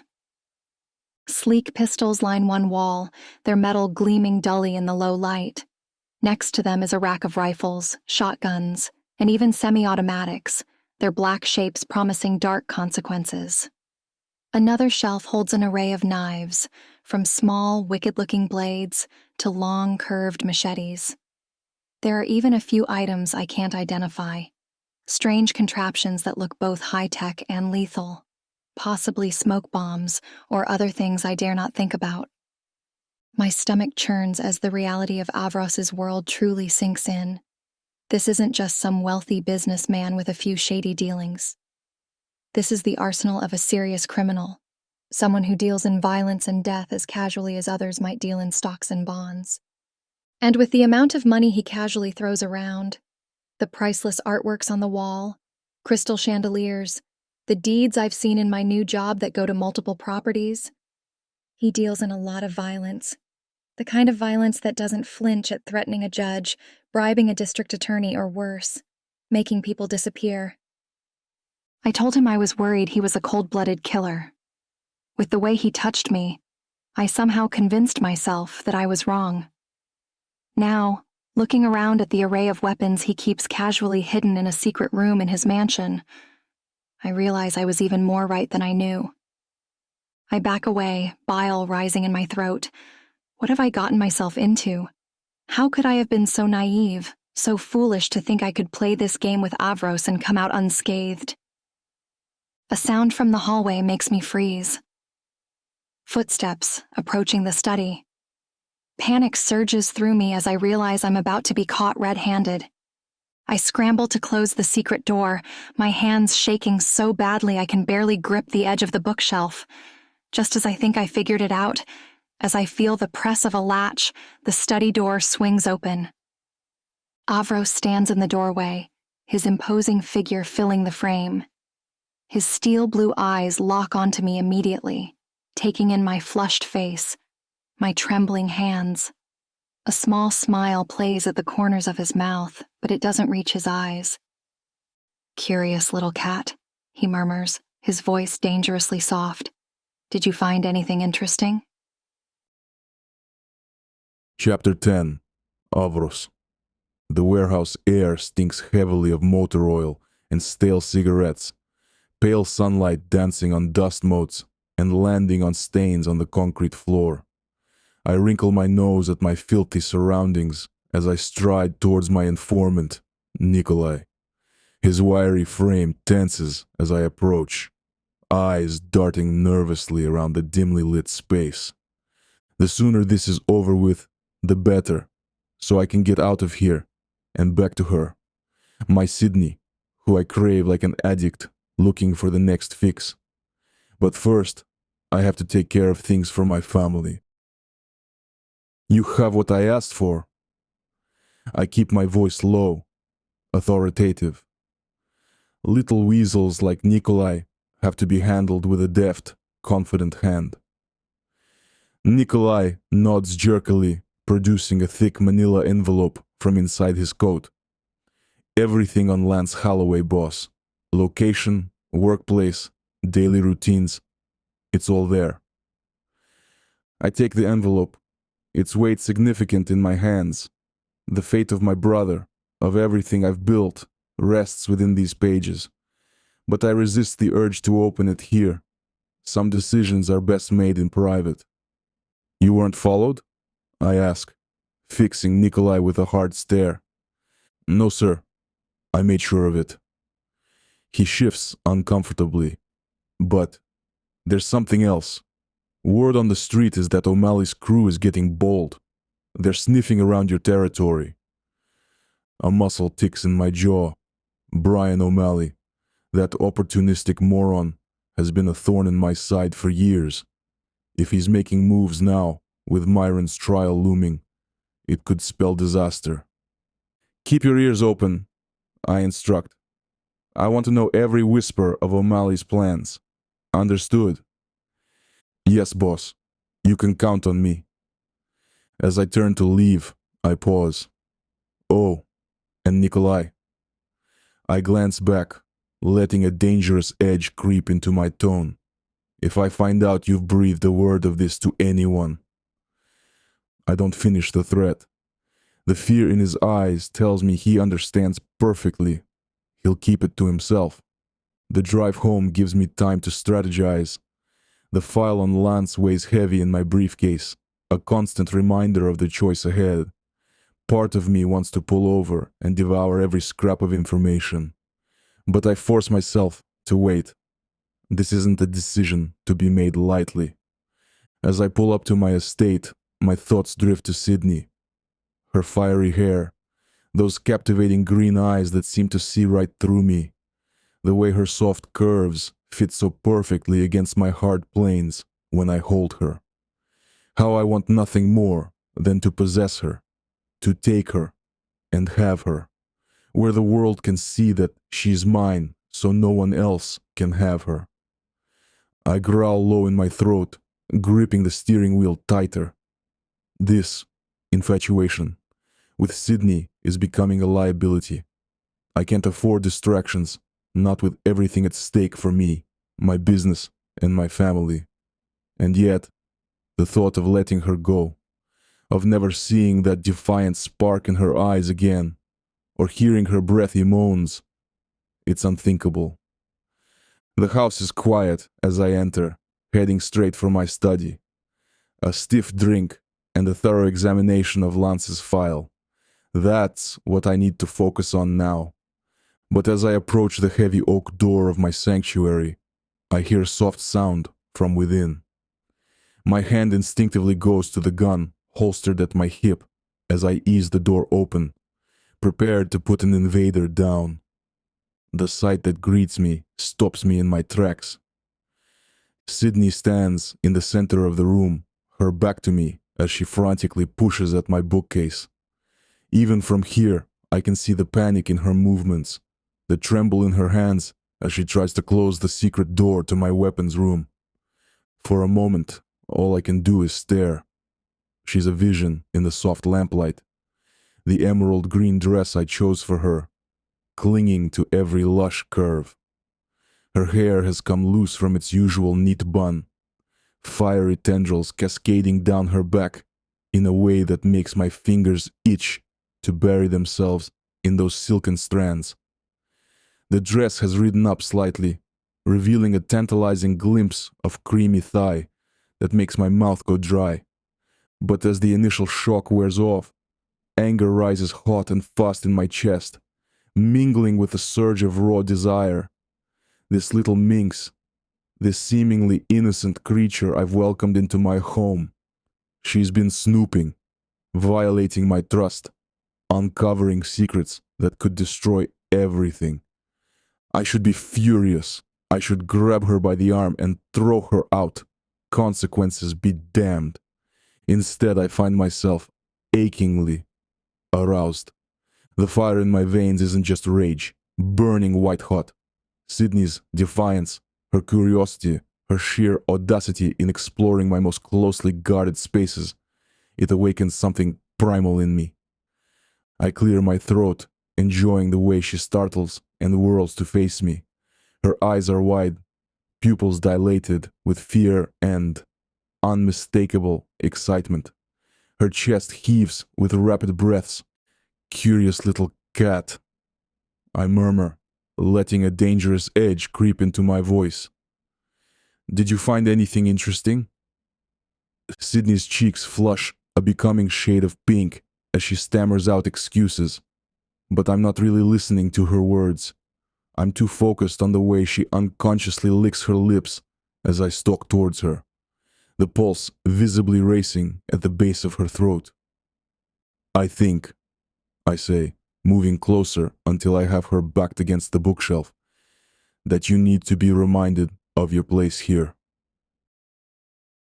The following scene is too spicy for YouTube.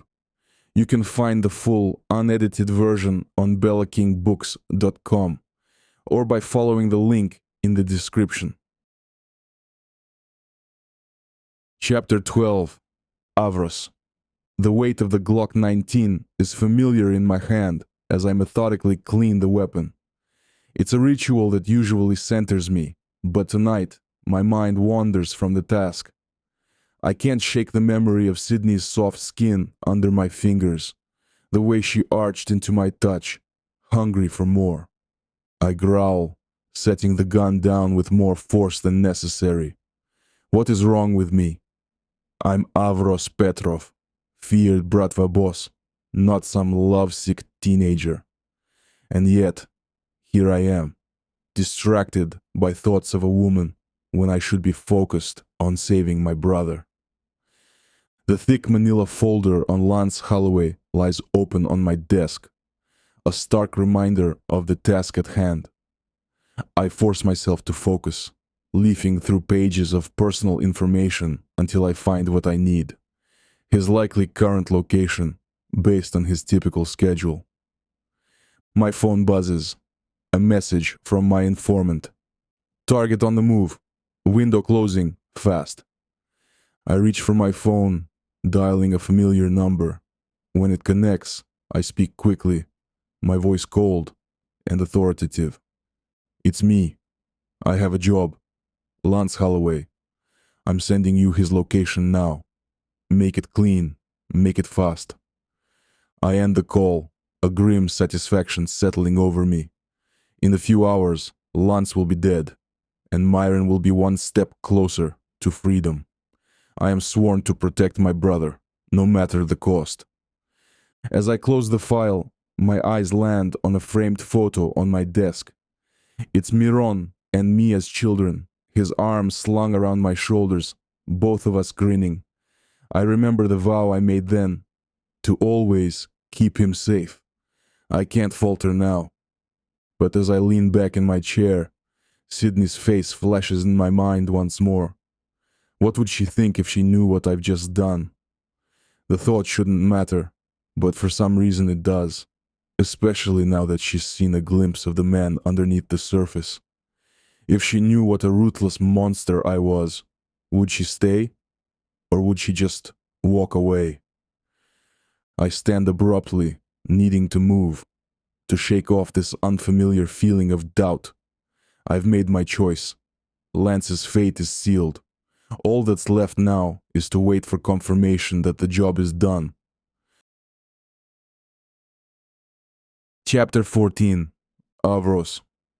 The file on Lance Holloway lies open before me, its contents like a ticking bomb, waiting to detonate my entire world. My eyes scan the pages frantically, searching for some mistake, some loophole that will prove this isn't happening. But there it is, in stark black and white. Lance Holloway, key witness against Miron, is Sydney's cousin. A Russian curse slips out as I slam my fist on the desk. How could I have missed this? The implications hit me like a freight train, threatening to derail everything I've built. I lean back in my chair, the weight of this revelation pressing down on me like a physical force. Sydney, my beautiful, innocent Sydney, is related to the man I ordered killed. The man whose death I orchestrated to protect my brother, to safeguard my empire. Images of Sydney flash through my mind. Her smile as she greets me in the morning, the way her body responds to my touch, the trust in her eyes when she looks at me, when she lets me come inside her. Trust I know now I don't deserve. I feel guilt like nothing I've ever felt before, washing over me like scalding hot water, then icy cold to the point where my bones ache. I don't deserve her. I've known that since the beginning, but I also can't give her up.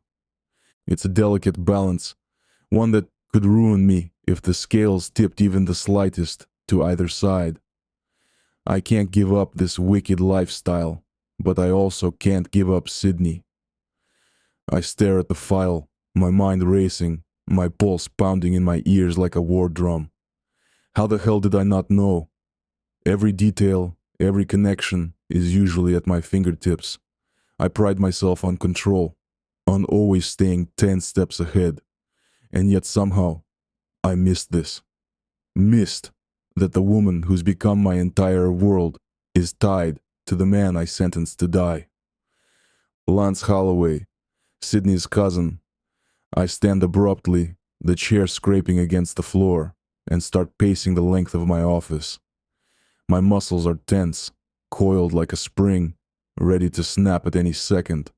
I rub the back of my neck, trying to loosen the knot of tension there, but it does nothing. The pressure builds, suffocating.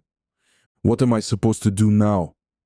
I stop by the window, staring outside, but the view doesn't calm me like it usually does. It's just a blur of green and blue, meaningless, distant. Sydney's face keeps swimming in front of my vision. Her soft lips, her wide eyes, the way she looks at me like I'm her protector, like I'm some kind of hero. She doesn't know who I am. Not really. She knows pieces of me, the parts I let her see, the parts I've carefully crafted to make her stay. But if she knew everything, if she knew what I've done, if she found out about Lance, she'd leave, no question. I can't let that happen. But can I really keep this from her? The truth, once buried, always finds a way to claw its way to the surface. It's inevitable. I slam my fist against the glass, the dull thud reverberating through my hand, grounding me. I'm almost surprised it doesn't break until I remember that it's bulletproof. That's the type of life I live, the kind that she wouldn't understand. Everything has to be bulletproof, or it will eventually shatter. One mistake is all it takes, and this one that I've made might just be enough to break my fragile glass heart. This isn't just about keeping her. This is about the empire I've built, the life I've fought tooth and nail to protect. One misstep, one slip of the tongue, and everything falls apart. I'm not just risking my relationship with Sydney. I'm risking my brother's life, my business, everything. But Sydney, I never meant for this to happen. I never meant to let her in so deep.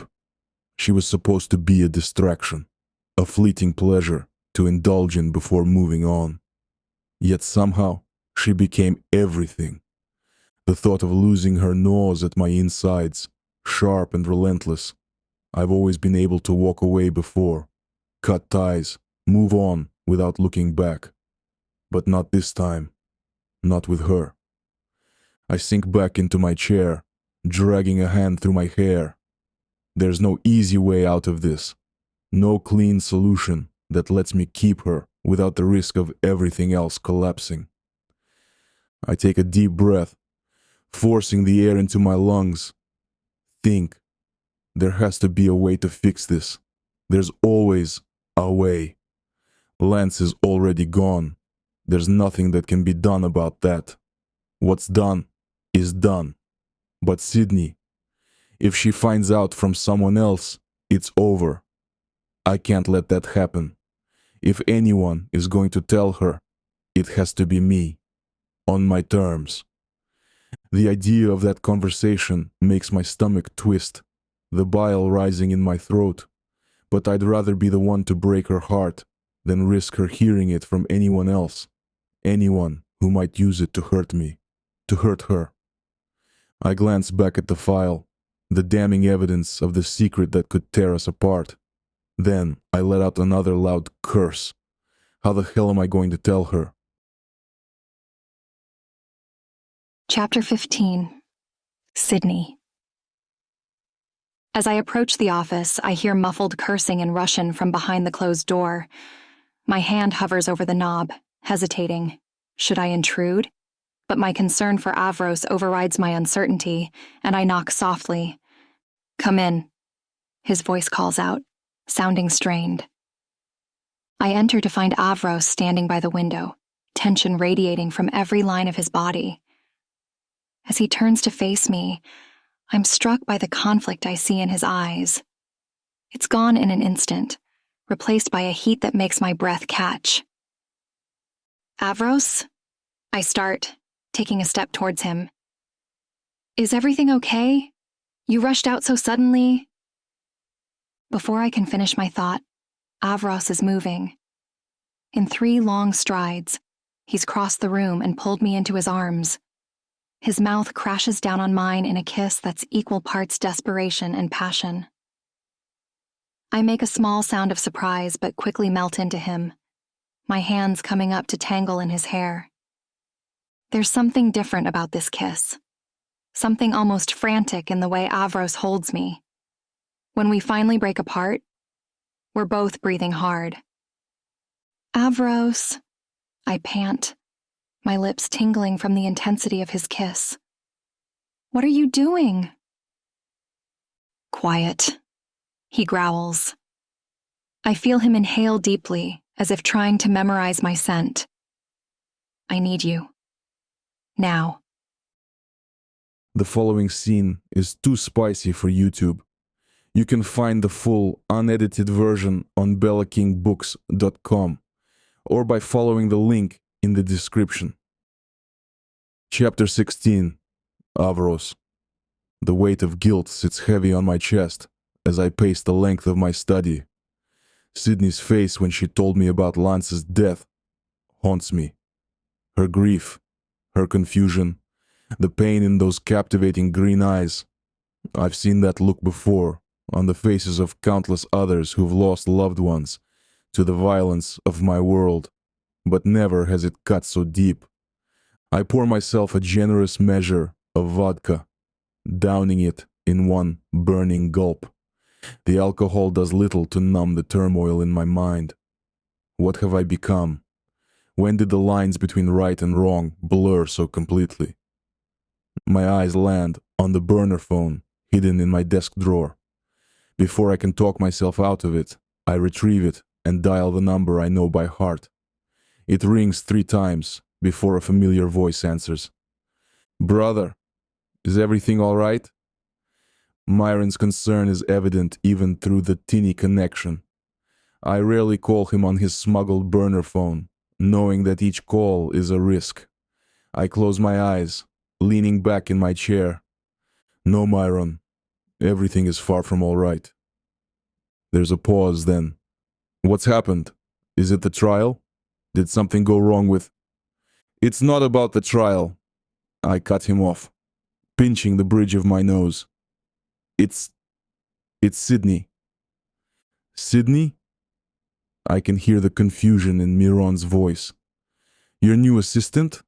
The one you've been—" He trails off, but I can fill in the blanks. "Yes," I say simply. "Her." I take a deep breath, steeling myself. "Myron, I've messed up. Badly." Over the next few minutes, I lay it all out for my brother. Sydney and I being intimate, not just once or twice, but several times. The growing connection between us, deeper and more intense than anything I've ever experienced. And then Lance, the hit I ordered. The devastating realization that he was Sydney's cousin. Miran listens in silence, letting me get it all out.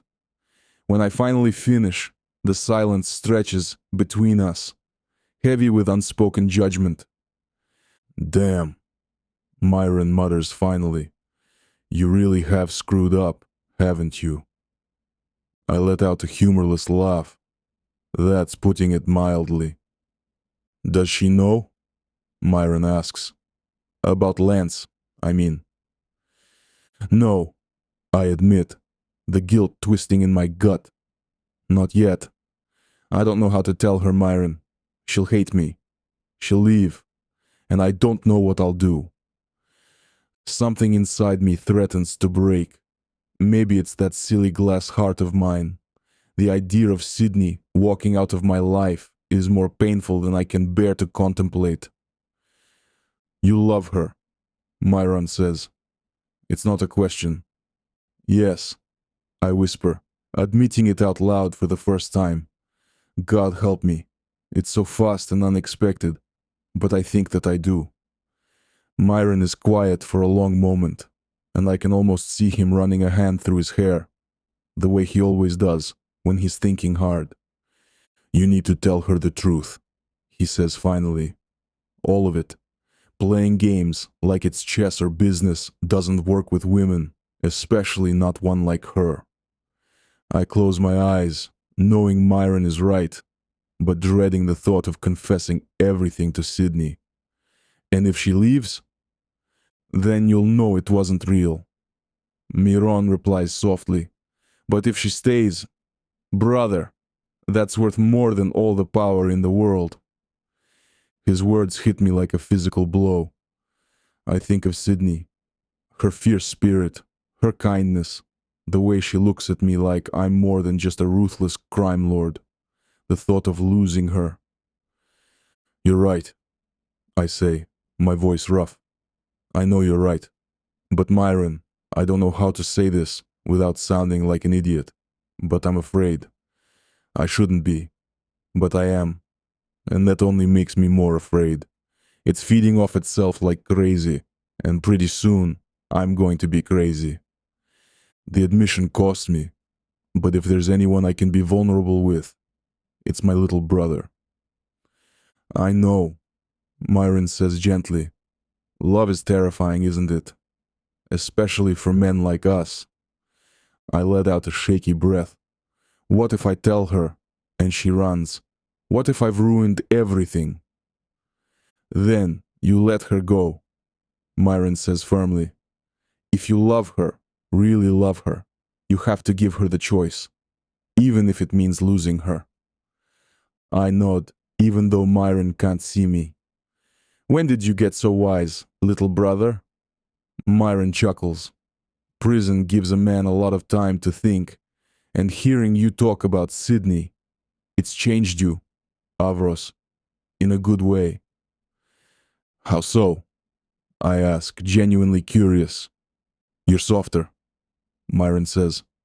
Not weak, never that. But there's I don't know, a lightness to you that I haven't seen since we were kids, before Dad died, before all this. He pauses, then adds, Sydney brings out the best in you, brother.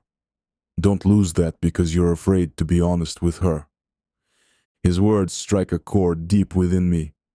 I think of all the moments with Sydney over the past weeks, her laughter echoing through the mansion, the way her eyes light up when she talks about her dreams, and the feeling of her soft body curled against mine in the early hours of the morning. She's brought color and warmth into a world I thought would always be cold and gray. You're right, I say finally. I need to tell her everything. No more secrets, no more half-truths. Good, Myron says, and I can hear the approval in his voice. And Avros, whatever happens, just know that I'm proud of you. For letting someone in, for being willing to risk everything for love. That takes more courage than anything we've ever done in this life. His words bring a lump to my throat. Thank you, brother. I'll call you when it's done. As I end the call, I'm struck by a sense of finality. Whatever happens next will change everything. There's no going back, no more hiding behind half-truths and omissions. I stand, squaring my shoulders. It's time to face the music. Time to lay my soul bare to Sydney and hope that what we've built is strong enough to withstand the truth. As I leave my study in search of Sydney, Myron's words echo in my mind. Love is worth fighting for, even if it means risking everything. And Sydney is worth more than all the power and wealth I've accumulated over the years. Whatever happens next, I know one thing for certain. I love Sydney Reeves, and I'm ready to fight for her, even if it means facing the darkest parts of myself. Chapter 17, Sydney. My hand trembles as I set down my coffee mug, the nausea I've been fighting all morning rolling through me again. I glance at the calendar on my phone, my heart rate quickening as I count the days since my last period. No, it can't be. Can it? The realization hits me like a punch to the gut. I might really be pregnant. I sink into a nearby chair, my mind reeling. How could this happen? Well, I know exactly how it happened. Images of Avros's powerful body moving over mine, his hands gripping my hips as he drives into me, flash through my mind. We'd been so caught up in the passion, the need, that protection had been the last thing on our minds.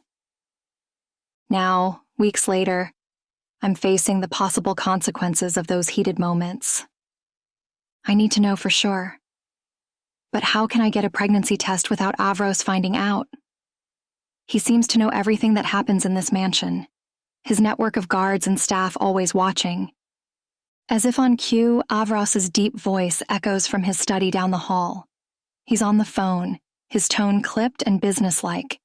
This might be my only chance. Heart pounding, I grab my purse and keys, slipping out of the house as quietly as possible. The guard at the gate gives me a curious look as I drive past, but doesn't stop me. I breathe a sigh of relief once I'm on the main road, though I can't shake the feeling of being watched. I drive to a pharmacy in a part of town I've never visited before, hoping to avoid recognition. As I walk through the automatic doors, the fluorescent lights and antiseptic smell make me feel exposed, vulnerable. I find the aisle with pregnancy tests, my cheeks burning as I grab 3 different brands and hurry to the checkout. The cashier, a middle-aged woman with kind eyes, gives me a knowing smile. "Good luck, honey," she says softly as she hands me the bag. I manage a weak nod in return, unsure if I want her well wishes to come true or not. Back in my car, I stare at the innocuous paper bag on the passenger seat. Such a small thing, with the power to change my entire life. I can't go back to the mansion to take the tests. The risk of Avros finding out before I'm ready is too great. But where can I go? I spot a small park across the street, with a public restroom near the entrance. It's not ideal, but it'll have to do. I grab the bag and make my way to the dingy bathroom, locking myself in a stall. The air inside the bathroom is thick with dampness, a musty scent clinging to the walls. The dim light flickers overhead, casting a sickly yellow glow that makes the peeling paint and cracked tiles look even more decrepit. My skin prickles as I take it all in, the smell of mildew mixed with the harsh bite of cheap disinfectant stinging my nostrils. The sound of a slow, irregular drip echoes in the otherwise silent room, each drop hitting the porcelain sink with a hollow metallic ping that grates against my nerves. It's so far from what I've been experiencing with Avros since I started working for him. He lives in perfect luxury, and this feels like hell compared to that. I guess I've grown used to the opulence, but I'm unsure if I'll ever be able to go back to it once I find out the results of this test. I glance down at the floor, where grime lines the edges of the cracked, faded linoleum. It sticks to my shoes, gritty underfoot, reminding me that this is far from the sterile, clean environment I imagined I'd be in when taking a pregnancy test. The stall is cramped, barely enough room for me to stand without brushing against the filthy walls, and the sour tang of old urine lingers in the air. My hands shake as I pull the 3 tests from the bag, the crinkling sound of the plastic packaging deafening in the buzzing silence. My fingers fumble with the first one, slippery with sweat, and I curse under my breath as I finally manage to tear it open. The faint plastic smell from the test mingles with the sour air, making my stomach churn even more. Okay, let's get this over with before I puke. I sit down on the cold, hard toilet seat, the chill of it seeping through my jeans, adding to the discomfort that already tightens my chest. Every fiber of my being feels alert, every nerve on edge as I position the test between my legs, my breath shallow and quick. As I wait for the results, my mind races with possibilities. What kind of father would Avros be? I picture him holding a tiny bundle, his usually hard eyes softening with love. But then I imagine him teaching our child to shoot a gun, explaining the intricacies of his criminal empire. The contrast makes me dizzy. Would our baby be in danger? Avros has enemies, that much is clear. Would they target an innocent child to get to him? The thought sends a chill down my spine. What are my options? I could leave, disappear before Avros even knows about the pregnancy, start a new life somewhere far away, where his dangerous world can't touch us. But even as I consider it, I know I can't. The thought of never seeing Avros again, of raising our child without him, makes my chest ache. I could tell him right away, lay all my cards on the table. But what if he reacts badly? What if this is the thing that finally makes him see me as a liability rather than a partner? Or I could keep it a secret, at least for a while. Buy myself some time to figure things out. But no, that wouldn't be fair to Avros. Or to myself. The timer on my phone chimes, jolting me from my spiraling thoughts. This is it. The moment of truth. With shaking hands, I pick up the first test. 2 pink lines stare back at me, unmistakable in their meaning. Positive. I use the second test, then the third. They all show the same result. Positive. Positive. Positive. A sob escapes me, echoing in the empty bathroom. I'm pregnant, with Avros Petrov's baby. My hand instinctively goes to my still flat stomach. there's a life growing inside me. A tiny being, half me and half Avros. The thought is both terrifying and awe-inspiring. What kind of life will this child have? Will they be raised in luxury, surrounded by wealth and power? Or will they grow up looking over their shoulder, always aware of the danger lurking in the shadows? I think of Avros, his strength, his intensity, the way he can command a room with just his presence. Will our child inherit that charisma, that drive? Or will they take after me, more inclined towards art and quieter pursuits? Then I imagine the darker possibilities. Our child being used as leverage against Avros by his enemies, growing up too fast, hardened by the realities of their father's world, learning to handle a gun before they can drive a car. But then I picture softer moments. Avros reading bedtime stories, his deep voice gentle as he brings fairy tales to life. Teaching our child to ride a bike, those strong hands guiding and protecting.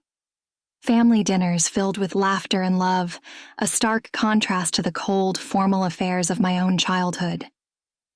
Could we find a balance? Create a bubble of normalcy within Avros's dangerous world? Or am I being naive, foolishly optimistic about a situation that can only end in heartbreak? I don't have the answers. All I know is that my life has changed irrevocably. There's no going back now. As I gather the tests, wrapping them carefully in toilet paper before disposing of them, I try to imagine telling Avros. Will he be happy? Angry? Scared? The man I've come to know these past weeks is complex, full of contradictions. Just when I think I have him figured out, he surprises me. I wash my hands, splashing cold water on my face in an attempt to compose myself. As I look in the mirror, I wonder if I look different. Is there a glow, like people always talk about? Or do I just look terrified? Taking a deep breath, I steel myself for the drive back to the mansion. I don't know what I'm going to say to Avros, or how this revelation will change things between us. But I do know one thing with absolute certainty. I love him. Despite everything, the danger, the secrets, the uncertainty, I've fallen in love with Avros Petrov. And now, carrying his child, I'm tied to him in a way I never could have imagined. As I drive, one hand resting protectively on my stomach, I make a silent vow to our unborn child. No matter what happens, no matter what secrets or dangers we face, I will protect you. I will love you fiercely, unconditionally. And somehow, some way, I will find a way to give you the life you deserve, even if it means facing the darkest parts of your father's world head-on. The mansion looms ahead, and I take one last steadying breath before pulling up to the gate. Whatever comes next, my life will never be the same. But as terrifying as that is, there's a part of me, growing stronger by the minute, that can't wait to see what the future holds. Chapter 18, Avros. I take a deep breath as I set down the phone. Miran's words echoing in my head. You need to tell her the truth, brother. All of it. I rake my fingers through my hair, pacing the length of my study. The weight of my secrets presses down on me, threatening to crush what I've built with Sydney. Sweet, innocent Sydney, who looks at me like I'm her whole world. How can I shatter that illusion? But Miron is right. If there's any chance for a real future with Sydney, it has to be built on honesty, even if that honesty might drive her away forever. I take a deep breath, steeling myself. It's time. Sydney, I call out, striding down the hallway towards her bedroom. No answer. A tendril of unease curls in my gut. Sydney. I try again, pushing open the door. The room is empty, the bed still neatly made. Panic starts to rise in my chest as I search room after room. Where is she? She wouldn't have left without telling me. Would she? Unless the thought hits me like a physical blow. What if she found out about Lance, about the hit I ordered on her cousin? I let out a curse, slamming my fist against the wall. How could he have been so careless, so blind? I stormed back to my study, barking orders into my phone. Find her. Now. I want every available man out there looking. Check her old apartment, her work, anywhere she might have gone. As I wait for news, scenarios play out in my mind, each one worse than the last. Sydney, heartbroken and betrayed, running as far from me as she can get. Sydney in the hands of my enemies, used as leverage against me. Sydney hurt, alone, thinking I never truly cared for her. The minutes drag by like hours. I pour myself a generous measure of vodka, downing it in one burning gulp. It does nothing to calm the storm raging inside me. Just as I'm about to go out and search for her myself, I hear the front door open. My heart leaps into my throat as I rush to the foyer. Sydney, I breathe, relief washing over me as I see her standing there. She's pale, her eyes red-rimmed as if she's been crying. But she's here. She's safe. I move towards her, wanting nothing more than to pull her into my arms. But something in her expression stops me cold. She looks guilty, scared, like she's carrying a secret of her own. Where were you? I demand, harsher than I intended. I've been going out of my mind, with worry. Sydney flinches at my tone, wrapping her arms around herself protectively. I needed some air, she says softly, not quite meeting my eyes. I'm sorry. I should have left a note. I study her face, trying to read the emotions flickering across it. There's more to this. I'm sure of it. Has she found out about Lance, after all? Is she working up the courage to confront me? The irony of the situation isn't lost on me. Here we are, both clearly hiding something, both terrified of the other's reaction. If it wasn't so potentially devastating, I might laugh. Sydney, I say, gentling my voice. I take a step closer, relieved when she doesn't back away. We need to talk. There's something I need to tell you, something I should have told you a long time ago. She looks up at me, her green eyes wide and vulnerable. I have something to tell you too, she whispers. My heart hammers against my ribs. This is it, the moment that could change everything between us. I take a deep breath, steeling myself for whatever comes next. Let's go to my study, I suggest, placing a hand on the small of her back to guide her. The familiar touch seems to steady us both. Once in the study, I close the door behind us, sealing us off from the rest of the world. Sydney perches on the edge of the leather sofa, her hands twisting nervously in her lap. I resist the urge to pace, instead leaning against my desk, trying to project a calm I don't feel. I've faced countless enemies, been shot at dozens if not hundreds of times, and yet right here, right now, I'm more terrified than I've been in my life. Sydney, I begin, my voice rough with emotion. What I'm about to tell you, it's not easy to say, and I understand if it changes how you feel about me, but I need you to know the truth. All of it.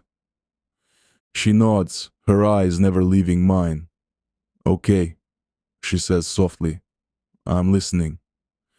I take a deep breath, forcing the words past the lump in my throat.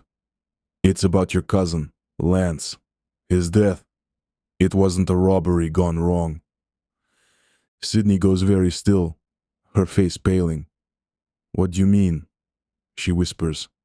How do you know? I ordered the hit. I confess, the words hanging heavy in the air between us.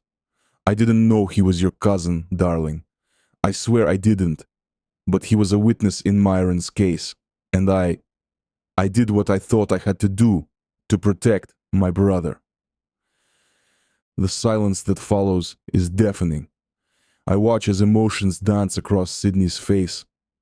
First there's shock, then disbelief, then absolute horror, and then finally a deep, gut-wrenching pain that cuts me to my core.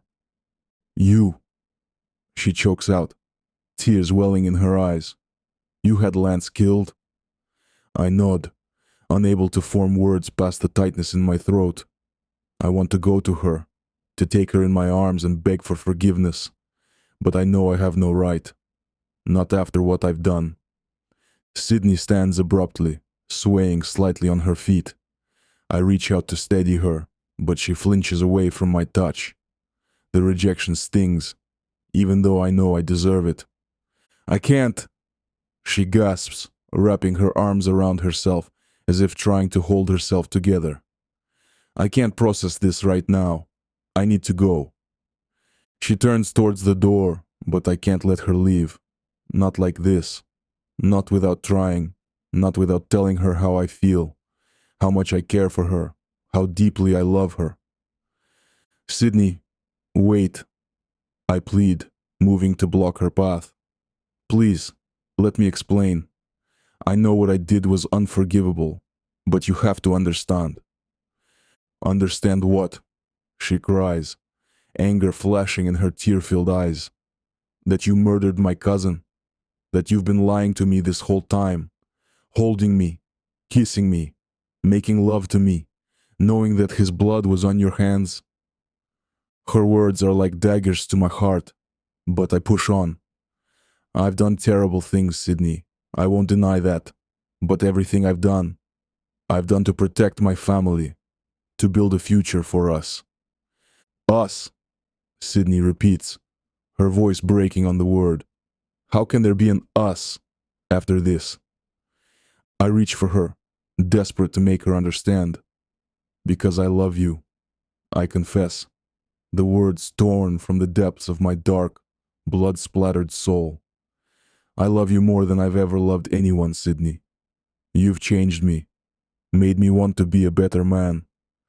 Please, give me a chance to prove it to you. Let me show you who I can be. For a moment, I see a flicker of something in her eyes. Longing, hope, love. But then it's gone, replaced by a steely resolve that chills me to the bone. I can't do this, she says, her voice barely above a whisper. I need to go. Now. She pushes past me, heading for the door. But before she can reach it, she suddenly stumbles, her face going pale. Sydney! I'm at her side in an instant, my arms going around her waist to support her. This time, she doesn't push me away. What's wrong? Are you all right? She looks up at me, her eyes wide and scared. And then, in a voice so soft I almost miss it, she says two words that shatter my world all over again. I'm pregnant. The shock of her confession hits me like a physical blow. Pregnant. My mind reels, trying to process this new information, even as I struggle with the weight of my own revelation. We're... I can't seem to form a coherent thought, let alone a sentence. Sydney nods, tears spilling down her cheeks. I just found out. That's where I was, at the pharmacy, taking a test. 3 tests, actually. She laughs, the sound bitter and hollow. I wanted to be sure. My hand moves of its own accord to her still flat stomach. A baby, our baby, growing inside her right now. The surge of emotions that washes over me is overwhelming. Joy, fear, protectiveness, love, all warring with the guilt and shame of what I've just confessed, and the fear that she'll never want anything to do with me again after this. Sydney, I breathe, cupping her face in my hands. This changes everything. We can figure this out. Together. We're a family now. I'll do whatever it takes to make this right. To keep you both safe. For a moment, I see a flicker of hope in her eyes, but then she pulls away, shaking her head. I can't, she says, her voice breaking. I can't do this right now. I need time to think, to process everything. Before I can stop her, she's out the door, her footsteps echoing down the hallway. I hear the front door slam, and then silence. I sink to my knees, the weight of everything crashing down on me. Sydney is gone, carrying my child, knowing the truth about who I am, what I've done, how I feel for her. I'm all alone, and I've never felt more lost in my life. Chapter 19, Sydney. The hotel room door clicks shut behind me, and I lean against it, my legs trembling. The events of the past few hours replay in my mind like a horrible movie I can't shut off. Avros's confession, Lance's murder, the baby growing inside me. I slide down to the floor, wrapping my arms around my knees as sobs rack my body. How did everything go so wrong so quickly? The room spins around me, cheap floral wallpaper and generic artwork blurring through my tears. It's nothing like the opulent luxury of Avros's mansion, but right now, that familiarity would be too painful. And I know that if I go back to my apartment, he'll find me. So this is the only option I have to get away from a man like him. Avros. My hand drifts to my still flat stomach. The father of my child. The man I've fallen in love with. A murderer. What am I going to do? I whisper to the empty room, to the tiny life inside me that can't possibly understand the turmoil surrounding it. Part of me wants to run, to disappear and never look back. It might be for the best. But it's hard to imagine pulling it off, not to mention I'm not sure that it's what I want. Because despite everything, the lies, the danger, the unforgivable act he's committed, I still love him. God help me, but I do. I drag myself off the floor and stumble to the bed, collapsing onto the stiff mattress. My mind races with possibilities, each one more impossible than the last. Could I forgive Avros? Could we find a way to move past this, to build a life together? I close my eyes, remembering the tender way he looked at me when I told him about the baby. The awe in his voice, the love shining in his eyes. But then Lance's face flashes in my mind. My sweet, funny cousin, gone forever because of Avros's order. How can I reconcile the man who looks at me with such adoration with the cold-blooded killer who could order an innocent man's death? A fresh wave of tears overtakes me. I bury my face in the pillow, muffling my sobs. What kind of life could I offer this baby? Torn between two impossible choices. Once again, I picture a future with Avros, living in his world of wealth and danger. Our child growing up surrounded by bodyguards, never knowing true freedom. Always looking over their shoulder, waiting for the next threat. But loved fiercely, protected at all costs by a father who would burn the world down to keep them safe. Then I imagine a different path. Running away, starting over somewhere new. Raising this baby on my own, struggling to make ends meet, but free from the shadow of violence. Our child would be safe, but they'd never know their father. Never experience the depth of Avros's love, his unwavering loyalty to family. Both options seem equally impossible, equally heartbreaking. I don't know how long I lie there, lost in my grief and confusion. The room grows darker as the sun sets, shadows creeping across the walls. I should eat something, I know. Take care of myself for the baby's sake. But the thought of food turns my stomach. Part of me hopes Avros will come looking for me, that he'll burst through that door, sweep me into his arms, and promise to make everything right. But another part dreads that very scenario. Because I don't know if I'm strong enough to resist him. If I could look into those dark eyes and walk away again. Just as I'm considering forcing myself to order room service, a sharp knock at the door startles me from my misery. My heart leaps into my throat. Has Avros found me already? I struggle to my feet, smoothing my hair and wiping at my tear-stained cheeks. I take a deep breath, steeling myself for whatever comes next. But when I open the door, it's not Avros's towering form I see.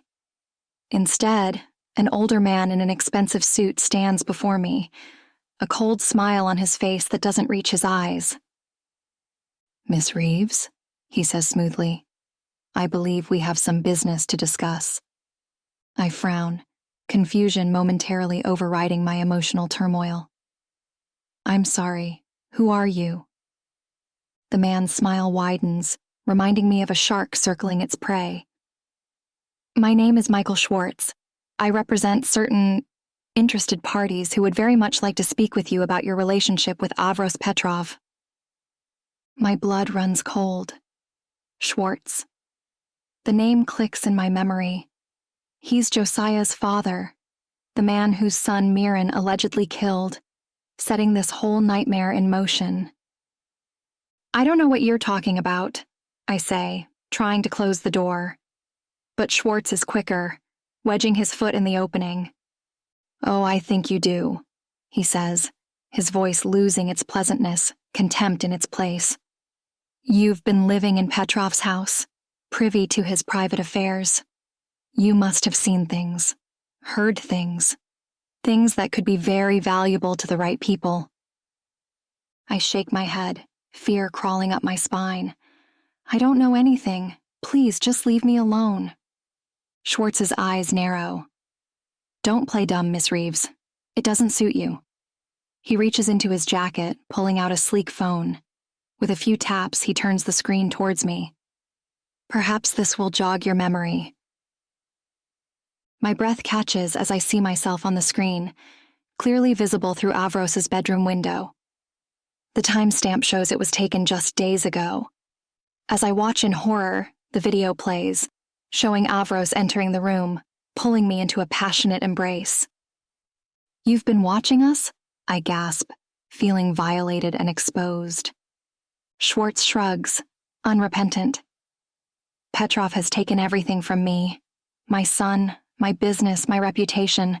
There's nothing much for me to salvage at this point, so I'm willing to do whatever it takes to bring him down." His eyes glitter with a dangerous intensity. "And you, my dear, are going to help me do it." "I won't," I say, lifting my chin defiantly. "I don't care what you think you know. I won't betray Avros." To my surprise, Schwartz laughs. Such loyalty. I wonder if Petrov would show you the same consideration. He pulls out a thick envelope, waving it temptingly. "This is $5,000 in cash, but it's just a taste of what I can give you." "What you can give me?" $5 million, Miss Reeves. Tax-free, untraceable. Enough to start a new life anywhere you want. All you have to do is tell me everything you know about Avros Petrov's illegal activities. For a moment, just a moment, I'm tempted. The money would secure a future for my baby, far away from the dangers of Avros's world. I could disappear, start fresh somewhere no one knows me. But then I think of Avros, of the tender way he holds me at night, the passion in his kisses, the vulnerability in his eyes when he looks at me, his voice, murmuring Russian words of affection in my ear. Despite everything, I can't bring myself to betray him. Maybe that makes me a fool, but I would be twice the fool if I trusted this angry, vengeful stranger at my door. "No," I say firmly, pushing against the door. "I won't help you. Now please, leave before I call security." Schwartz's face darkens, all pretense of civility vanishing. "You stupid girl," he snarls, shoving the door open so hard I stumble back. "Do you think I'm giving you a choice? You'll tell me what I want to know, or you'll what?" The deep, menacing voice from the hallway stops Schwartz mid-sentence. My heart leaps into my throat as I recognize it instantly. Avros. Chapter 20. Yavros. The moment I hear Schwartz's voice through the hotel room door, a red haze descends over my vision. How dare he come after Sydney? How dare he try to turn her against me? I don't hesitate. With one powerful kick, I send the door flying open, the cheap lock splintering under the force. Schwartz whirls around, his eyes widening in shock and fear as he takes in my hulking frame filling the doorway. Avros, he stammers, backing away. This isn't what it looks like. I don't give him a chance to finish explaining himself. My fist connects with his jaw, the satisfying crunch of bone reverberating through my knuckles. Schwartz stumbles, but I don't let up. I grab him by the lapels of his expensive suit, slamming him against the wall. You dare come after what's mine? I snarl, punctuating each word with another blow. You dare threaten my woman, the mother of my child. Somewhere in the back of my mind, I register Sydney's gasp of horror, but I'm too far gone, too consumed by rage to stop. All I can see is red. All I can feel is the primal need to eliminate this threat to my family. Schwartz's face is a bloody mess, but still he tries to speak. Petrov, please, I can explain. His words only fuel my anger. I throw him to the ground, my boot connecting with his ribs. Once, twice, 3 times. I hear the sickening crack of bones breaking, but it's not enough. It will never be enough. Avros, stop! Sydney's desperate cry finally penetrates the fog of my fury. You'll kill him! I freeze, my fist raised for another blow. Schwartz lies motionless at my feet, his chest barely rising with shallow breaths. Blood pools on the cheap hotel carpet, staining it a deep crimson. Slowly I turn to face Sydney. She's pressed against the far wall, her eyes wide with terror. Not of Schwartz, I realize with a sinking feeling. Of me. Darling, I say softly, taking a step towards her. She flinches, and the motion cuts me deeper than any knife.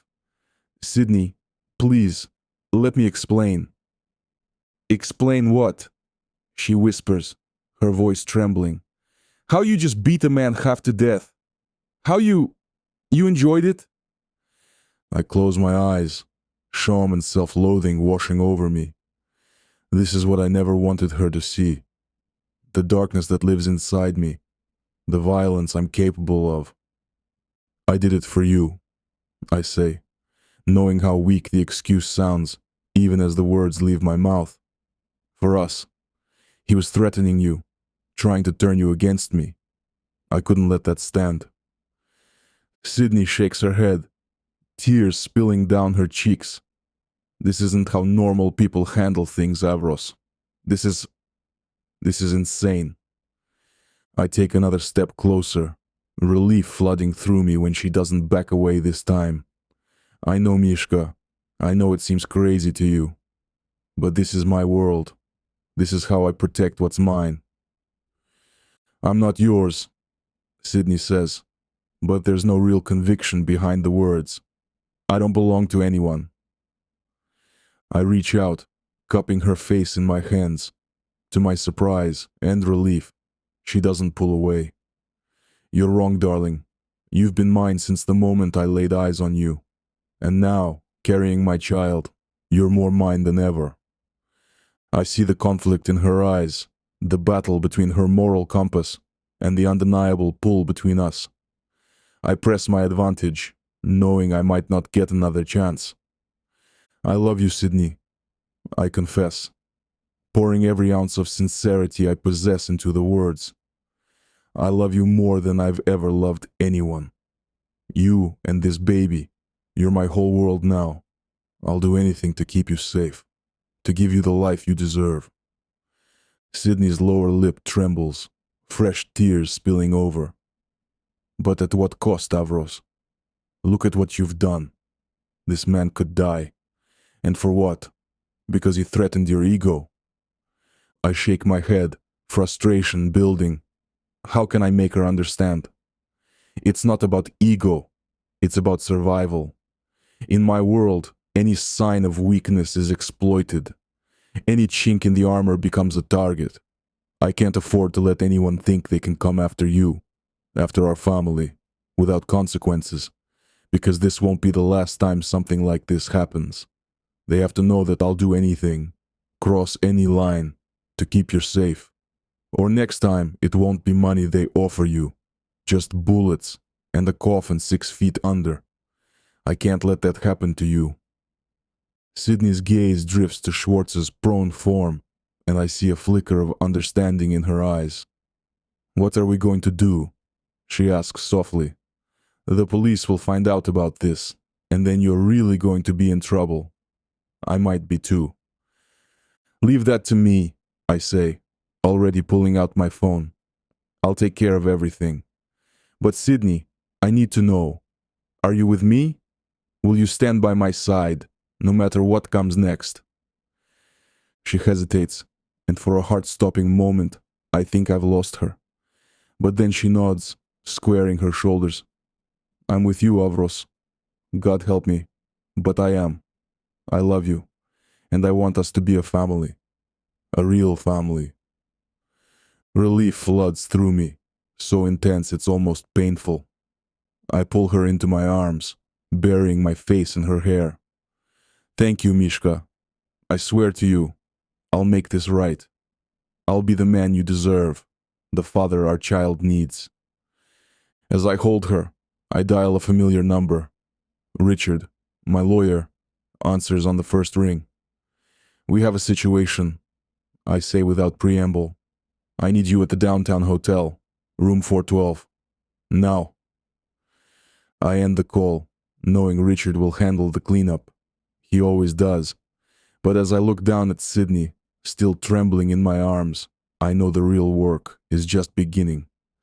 Somehow, I have to find a way to bridge the gap between my world and hers, to be the man she needs me to be without losing the edge that's kept me alive all these years. It won't be easy, but for Sydney and our child, I'll do anything, be anyone, as long as I can convince her to stay with me. It's going to be okay, I whisper, pressing a kiss to her forehead. I promise you, everything will be okay. But even as I say the words, I can't shake the nagging feeling that this is just the beginning of our troubles, that the real test of our love, of our family, is still to come. Chapter 21. Sydney. My heart races as Avros guides me out of the hotel, his large hand splayed protectively across my lower back. The warmth of his touch seeps through my thin blouse, a stark contrast to the chill that settled in my bones after witnessing the violence in that room. The night air is cool against my flushed skin, carrying the scent of rain and distant car exhaust. I should be terrified. I should be running as far away from this man as I can get. But all I can think about is how desperately I want him to hold me, to make me forget everything I've just seen. My body thrums with a confusing mix of fear, adrenaline, and an overwhelming desire that makes me ache deep inside. Avros's sleek black car idles at the curb, its polished surface reflecting the neon lights of the hotel sign. His driver, a broad-shouldered man with a face like carved stone, stands at attention beside it. As we approach, I catch the slight widening of the driver's eyes, the way his gaze flicks between us and back to the hotel. He knows something's happened, but he doesn't ask. He simply opens the rear door, his face a mask of professional indifference. "Take us home, Sergei," Avros commands as we slide into the plush leather interior. The rich scent of leather and Avros's cologne envelops me, familiar and comforting. "And raise the partition." "Yes, sir," Sergei responds, closing the door behind us with a soft thud that seems to seal us off from the rest of the world. As soon as we're alone, separated from the driver by the tinted glass, Avros pulls me into his arms. I go willingly, burying my face in the crook of his neck and inhaling his familiar scent. Expensive cologne, a hint of whiskey, and something uniquely him. It grounds me, calms the trembling I hadn't even realized had overtaken my body. His strong arms wrap around me, one hand stroking my hair in a soothing rhythm. "Are you all right, Mishka?" Avros murmurs, his lips brushing against my temple. The low rumble of his voice sends shivers down my spine. "I'm sorry you had to see that. I never wanted you to—" I cut him off with a desperate kiss, pouring all my conflicted emotions into it. Fear, gratitude, confusion, and an overwhelming, all-consuming desire. My lips move against his urgently, my tongue seeking entrance. Avros responds immediately, one hand tangling in my hair as the other grips my hip, pulling me closer. The heat of his body against mine is intoxicating, making my head spin. When we break apart, both panting, I see the surprise in his eyes. His pupils are dilated, turning his eyes nearly black with desire.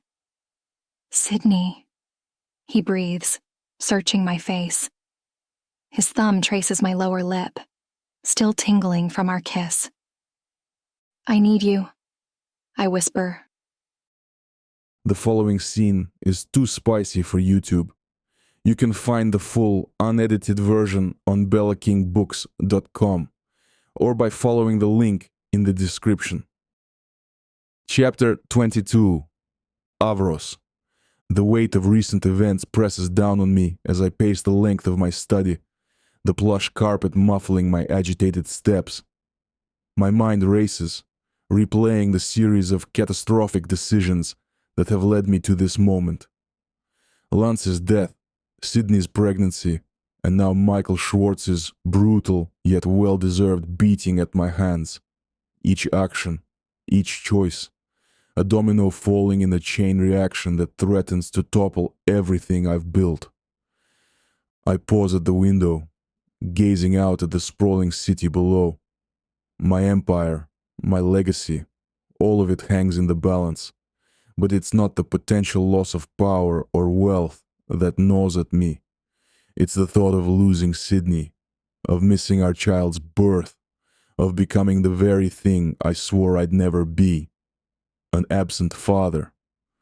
"Damn," I mutter, running a hand through my hair. The gravity of the situation is finally sinking in. I nearly killed a man, and it wasn't just any man, but the father of the victim in Miron's case. The irony isn't lost on me. In trying to protect my brother, I may have sealed both our fates. My phone vibrates on the desk, Richard's name flashing on the screen. I answer immediately, my voice tense. "What's the situation?" Richard sighs heavily before responding. "It's bad, Avros. Schwartz's beating is all over the news. They're calling it a mob hit, connecting it to Myron's case. The police are out for blood." I close my eyes, letting the information wash over me. It's worse than I thought. And Myron's case? "That's the one silver lining," Richard says, a hint of dark humor in his voice. "With Schwartz in critical condition and unable to bankroll the prosecution, the case against Myron is falling apart. I'd say there's a good chance it'll be thrown out entirely." Relief floods through me, quickly followed by a wave of guilt. My brother will be free, but at what cost? I think of Sydney, of the baby growing inside her. What kind of father will I be if I'm behind bars? What are my options? I ask, already dreading the answer. Richard outlines a plan, each word making my jaw clench tighter. By the time he finishes, I'm gripping the phone so hard my knuckles are white. "You're sure this is the only way?" I ask, even though I already know the answer. "It's the best chance we have of keeping you out of prison long term." Richard confirms. "It won't be easy, but if we play our cards right, we can spin this in your favor. Paint you as a frightened man, protecting his family, acting in self-defense." I snort, We both know it's crap covered with a thin veneer of truth, but if it keeps me out of a cell and with Sydney and our child, I'll play whatever role I need to. All right, I say, my voice rough. Set it up. I'll turn myself in first thing in the morning. As I end the call, I hear soft footsteps approaching. Sydney appears in the doorway, her hair mussed from sleep, wearing nothing but one of my shirts. The sight of her in my clothes, carrying my child, stirs something primal in me. My body responds instantly, desire coiling hot and heavy in my gut, despite the seriousness of the situation. Avros, she says softly, concern etching her delicate features. Is everything okay? I woke up and you were gone. I cross the room in 3 long strides, pulling her into my arms. She comes willingly, melting against me with a contented sigh. I bury my face in her hair, inhaling her sweet scent, trying to memorize every detail of this moment. The softness of her skin, the way her body fits perfectly against mine, the subtle scent that is uniquely Sydney. I want to burn it all into my memory. Sydney, I say, my voice thick with emotion. There's something I need to tell you.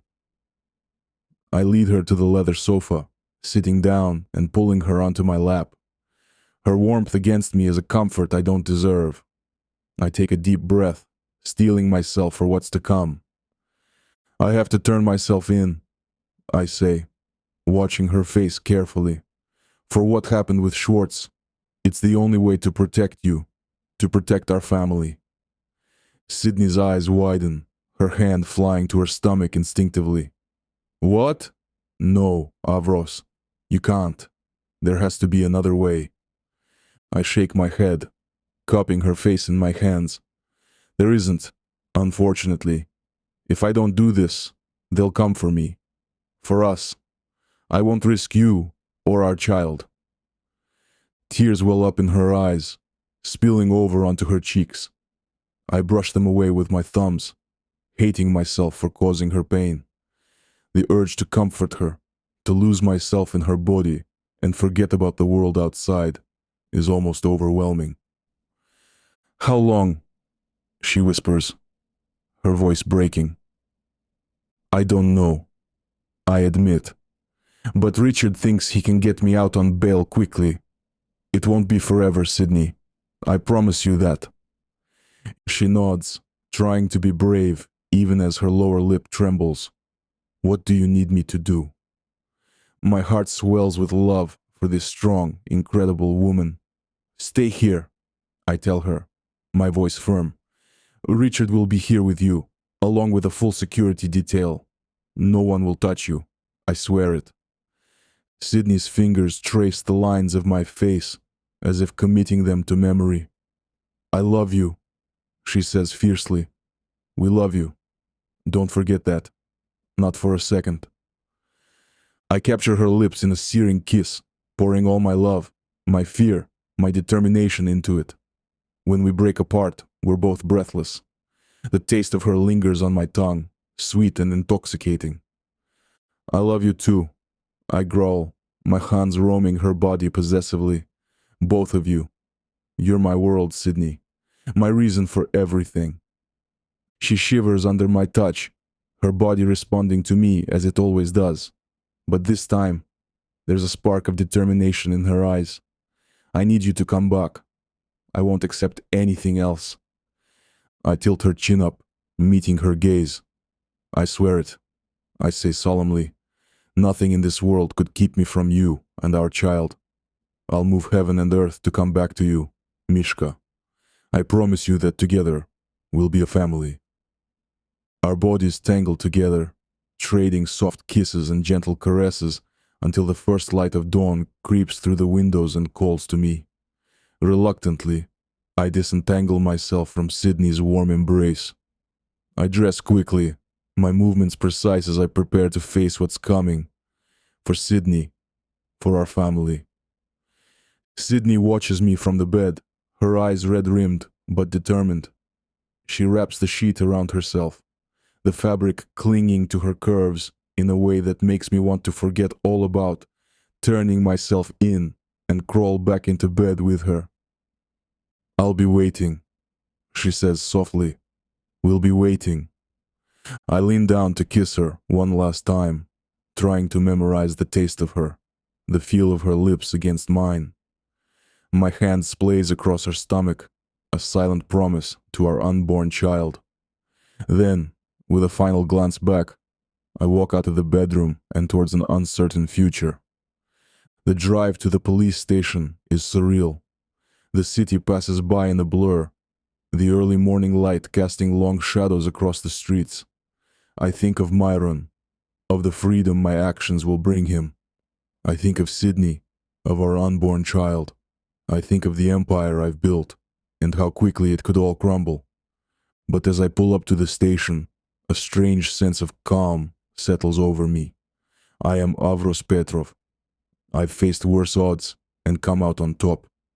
This is just another battle to be won. With one last deep breath, I step out of the car and walk towards the entrance.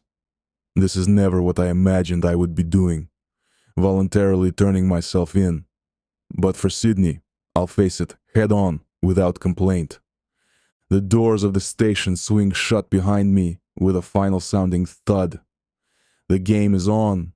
The processing is a blur of fingerprints, mugshots, and monotonous questions. I answer mechanically, my thoughts far away in a sunlit bedroom where Sydney waits for me. When they finally lead me to a holding cell, I sit on the hard bench and close my eyes, picturing her face. The cell is a stark contrast to the world outside. The moment the heavy iron door slams shut behind me, a hollow clang reverberates through the room, like the final note in a song of defeat. I scan my surroundings, taking in the bleakness of it all.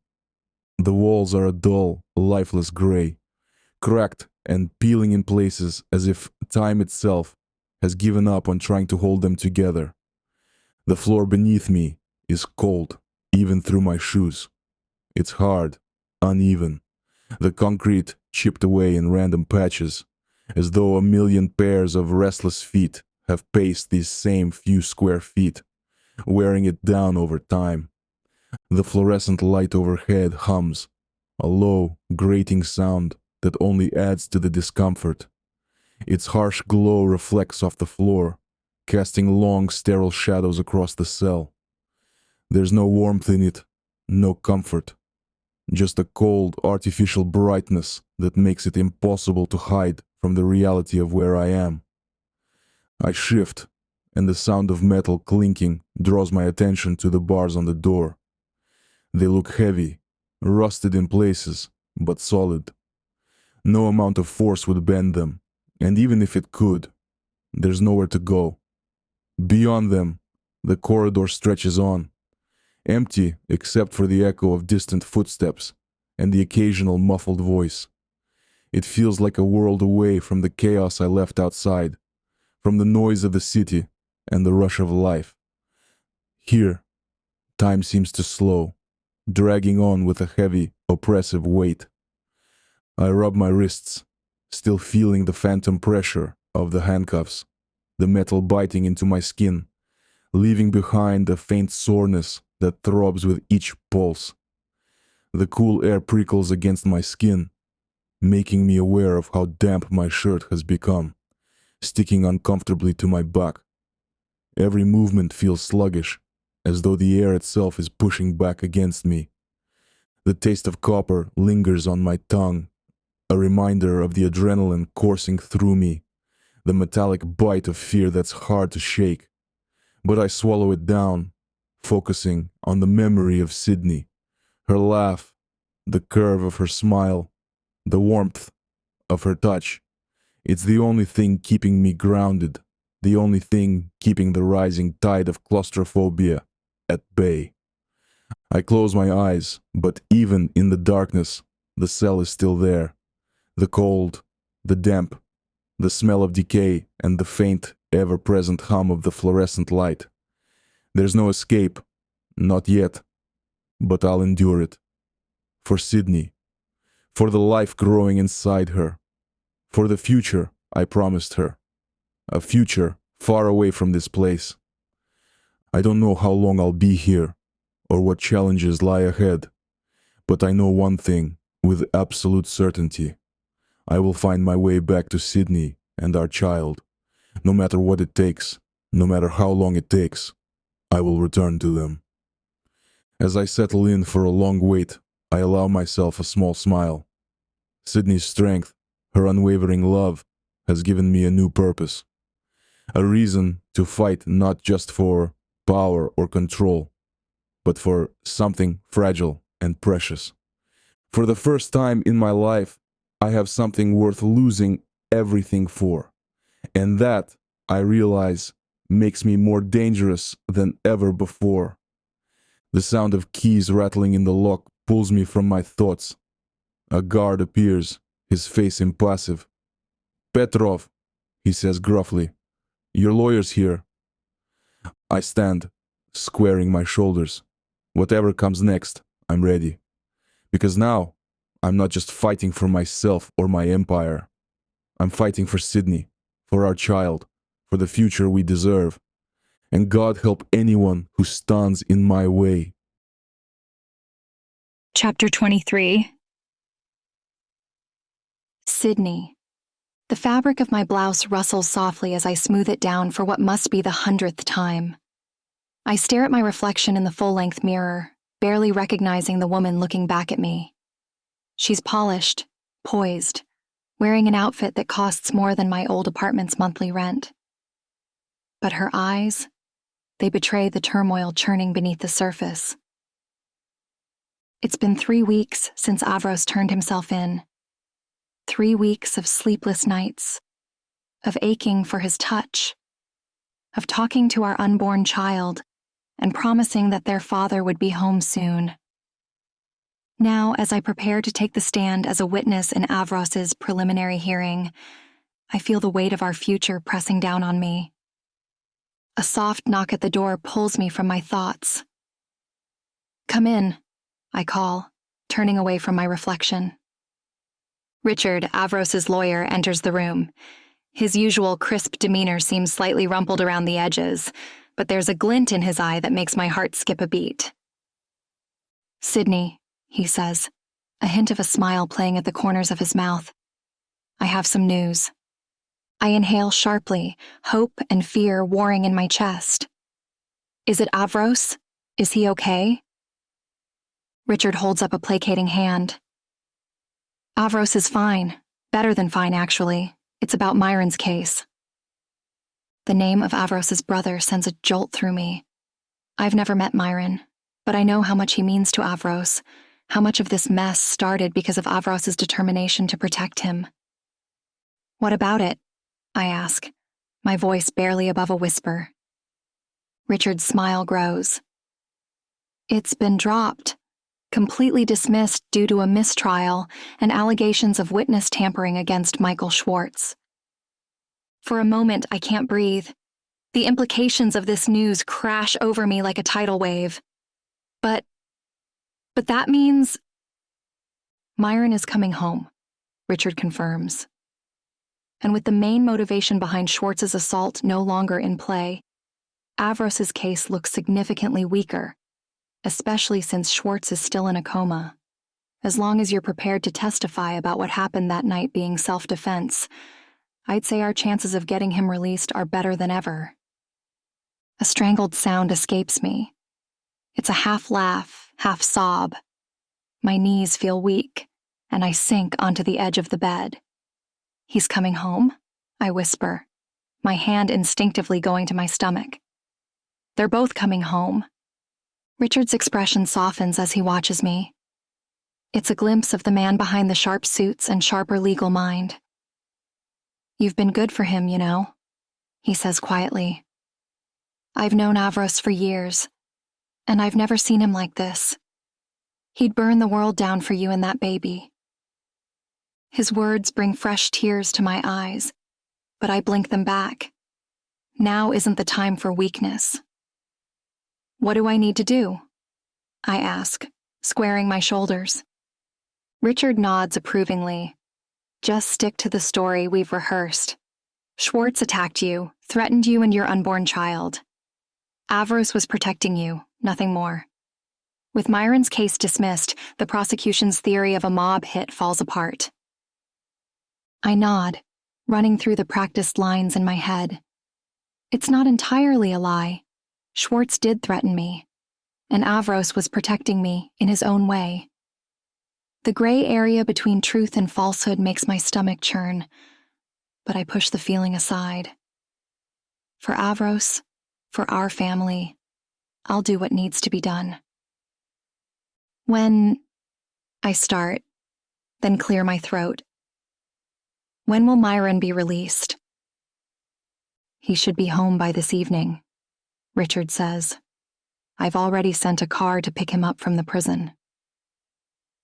A thrill of excitement and nervousness runs through me. I'm finally going to meet the man who means so much to Avros, the catalyst for so much of what's happened.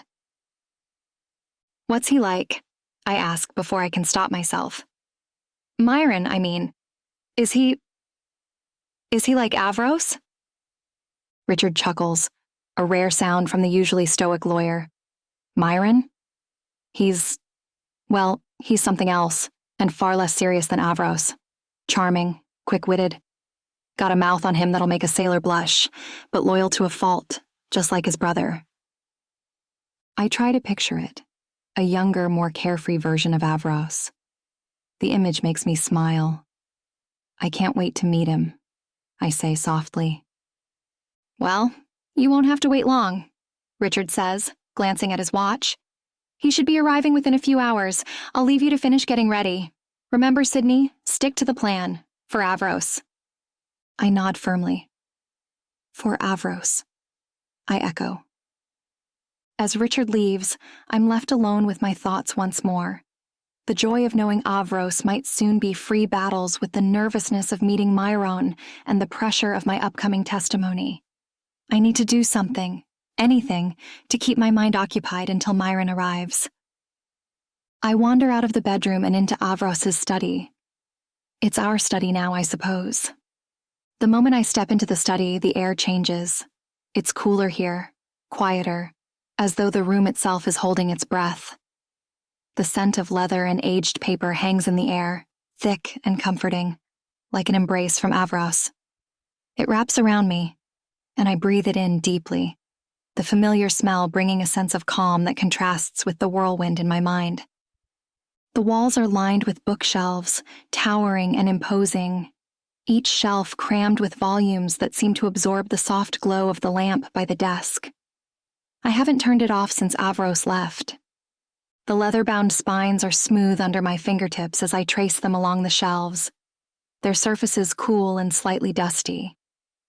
I can almost hear the faint rustle of pages as I imagine Avros pulling out one of these books late at night, his fingers sliding over the same covers as he sought out knowledge, plans, or solace. The desk in the corner is massive, carved from the same wood as the shelves, its surface polished to a sheen that reflects the dim light. The top is cluttered, yet organized in a way that's distinctly Avros, papers stacked in neat piles, a few open folders revealing handwritten notes, and an expensive fountain pen lying just within reach. The scent of ink lingers faintly, sharp and metallic, blending with the richness of the leather to create an aroma that feels distinctly his. The chair behind the desk is deep and worn, the leather soft from years of use. I can almost picture him sitting there, his broad shoulders hunched in concentration, the quiet creak of the chair as he leaned back in thought with a cigar in his hand. The memory makes me smile, even as a pang of longing twists in my chest. I miss him. Every inch of this room reminds me of him, of the man who once filled this space with his presence, his power, his unwavering dedication to keeping it all together. I'm almost surprised it hasn't crumbled to the ground since he left, but he put the right people in charge. He knew what he was doing, and I respect him for that. I move to the window, the heavy drapes brushing against my arms as I push them aside. Outside, the world is still. The sky is a dull gray, muted and distant, like it too is waiting for something. The glass is cold under my palm as I press it to the pane, feeling the chill seep through my skin. Everything has been colder since Avros left, and now I might finally be getting him back. I won't believe it fully until he's actually home, though. I feel like I can't trust anyone but him. A soft creak of the floorboards echoes beneath my feet as I step back from the window. The old wooden floor is polished but uneven, its age evident in the way it groans with every shift of weight. There's a warmth to it, though, the kind that only comes from years of being walked on, lived in. It feels solid, grounding me in a way that nothing else has today. On his desk, a framed photo catches my eye. It's Avros and Myron as children, arms slung around each other's shoulders, identical grins on their faces. The sight makes my heart clench. I pick up the frame, studying the young faces of the men who will shape my child's future.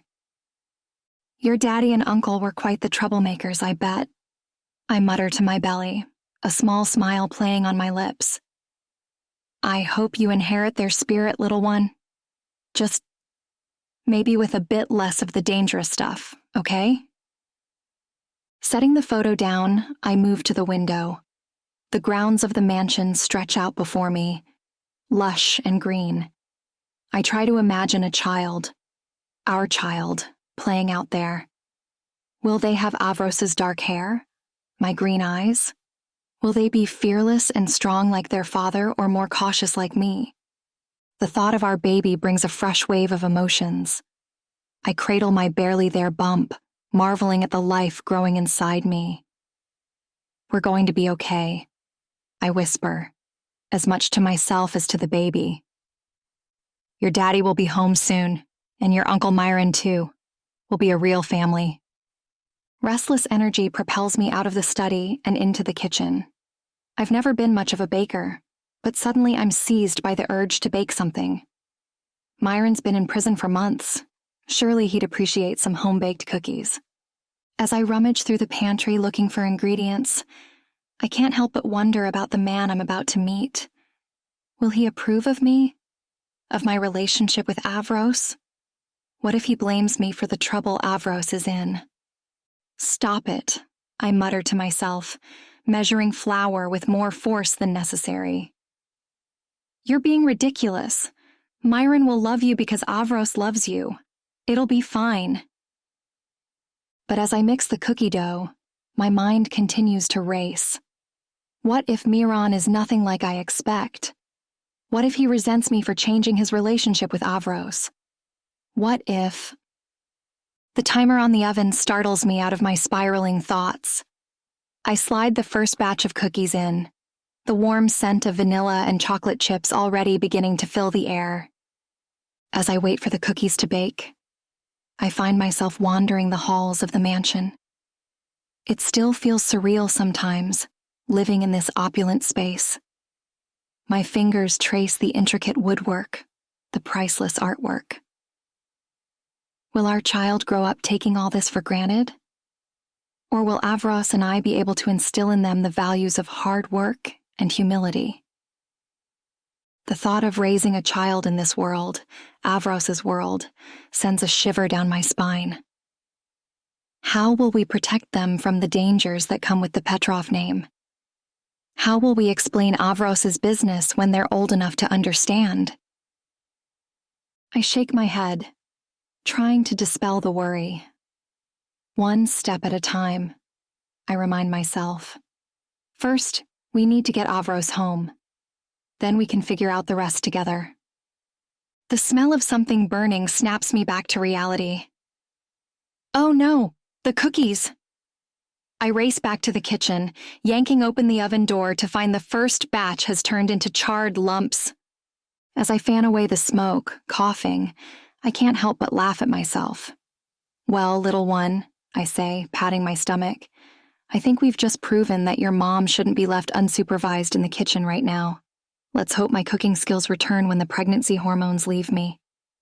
I'm just finishing up a second, more successful batch of cookies when I hear the crunch of tires on gravel outside. My heart leaps into my throat. This is it. Myron is here. For a moment, I'm frozen in place, a whirlwind of emotions coursing through me. Excitement, nervousness, hope, fear, they all battle for dominance. But then I square my shoulders, drawing on the strength I've found within myself these past weeks. I'm Sydney Reeves. I'm carrying Avros's child. I face down threats and violence and come out stronger. I can handle meeting the brother of my boyfriend, partner, my Avros. With one last deep breath, I smooth down my blouse and make my way to the foyer. As I hear the front door open, I paste on my most welcoming smile. It's time to meet Miran Petrov. Chapter 24, Sydney. The door swings open, and for a moment I'm stunned. Myron looks so much like Avros it takes my breath away. The same chiseled jawline, the same intense eyes. But where Avros exudes danger and control, Myron's features are softened by a roguish grin that immediately puts me at ease, and his hair is curled and longer, giving him a boyish charm. Well, well, he drawls, his accent lighter than Avros's. You must be the famous Sydney. I've heard so much about you, darling. I blush at the endearment, extending my hand.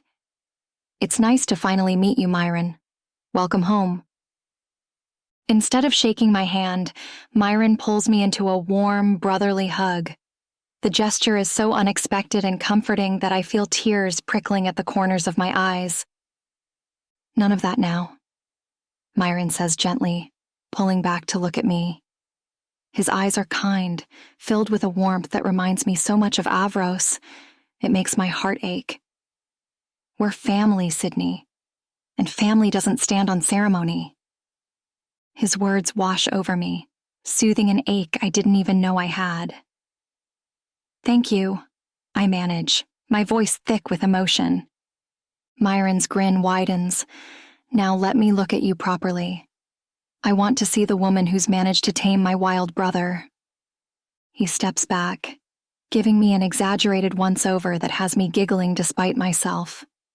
Ah, there's that smile my brother can't stop talking about, Myron says, his eyes twinkling. You know, when Avros first told me about you, I thought he'd gone mad. The great Avros Petrov brought to his knees by a woman? Unthinkable. My cheeks burn hotter at his words. I'm sure you're exaggerating, I mumble, uncomfortable with the praise. Myron's expression turns serious. I assure you I'm not. Sydney, I've known my brother all my life, and I've never seen him like this. He's different with you, softer somehow, but stronger too. Maybe because he has something worth fighting for. You've changed him, Sydney. His words send a warmth blooming in my chest. I think of Avros, of the tenderness in his eyes when he looks at me, the gentleness of his touch on my growing belly.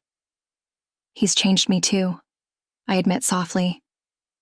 Myron nods, a knowing smile playing on his lips. Love has a way of doing that. Now come, sit with me. I want to hear everything about how you met my brother, and I'll tell you some stories that'll make you see him in a whole new light.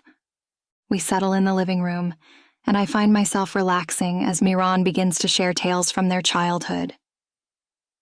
Did Avros ever tell you about the time he tried to rescue me from school? Miran asks, his eyes sparkling with mischief. I shake my head, leaning forward eagerly. No, what happened? Myron chuckles. I was about 6, and Avros was 10. I'd been complaining about how much I hated school, how mean the other kids were. So, one day, Avros shows up at lunchtime, marches right into my classroom, and announces to my teacher that there's a family emergency and he needs to take me home. I can't help but laugh, picturing a young Avros all serious determination. Did it work? Oh, it worked all right, Miran says with a grin. We made it all the way to the park before our parents found us. Avros got the scolding of his life, but you know what? He told them it was all worth it to see me smile. The image of a young Avros, fiercely protective even then, makes my heart ache with longing. He's always looked out for you, hasn't he? Myron's expression softens. Always, even when I didn't deserve it. Even when it cost him everything. He reaches out, taking my hand in his. That's why I know, without a shadow of a doubt, that he'll move heaven and earth for you and that little one.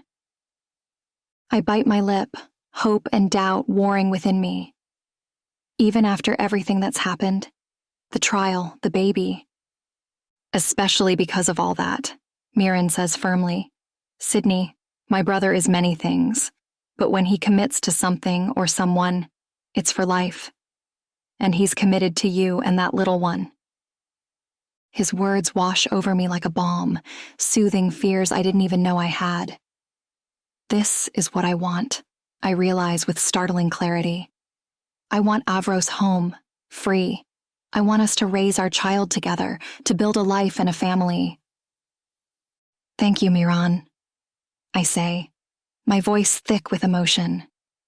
You have no idea how much I needed to hear that. He squeezes my hand, his smile gentle.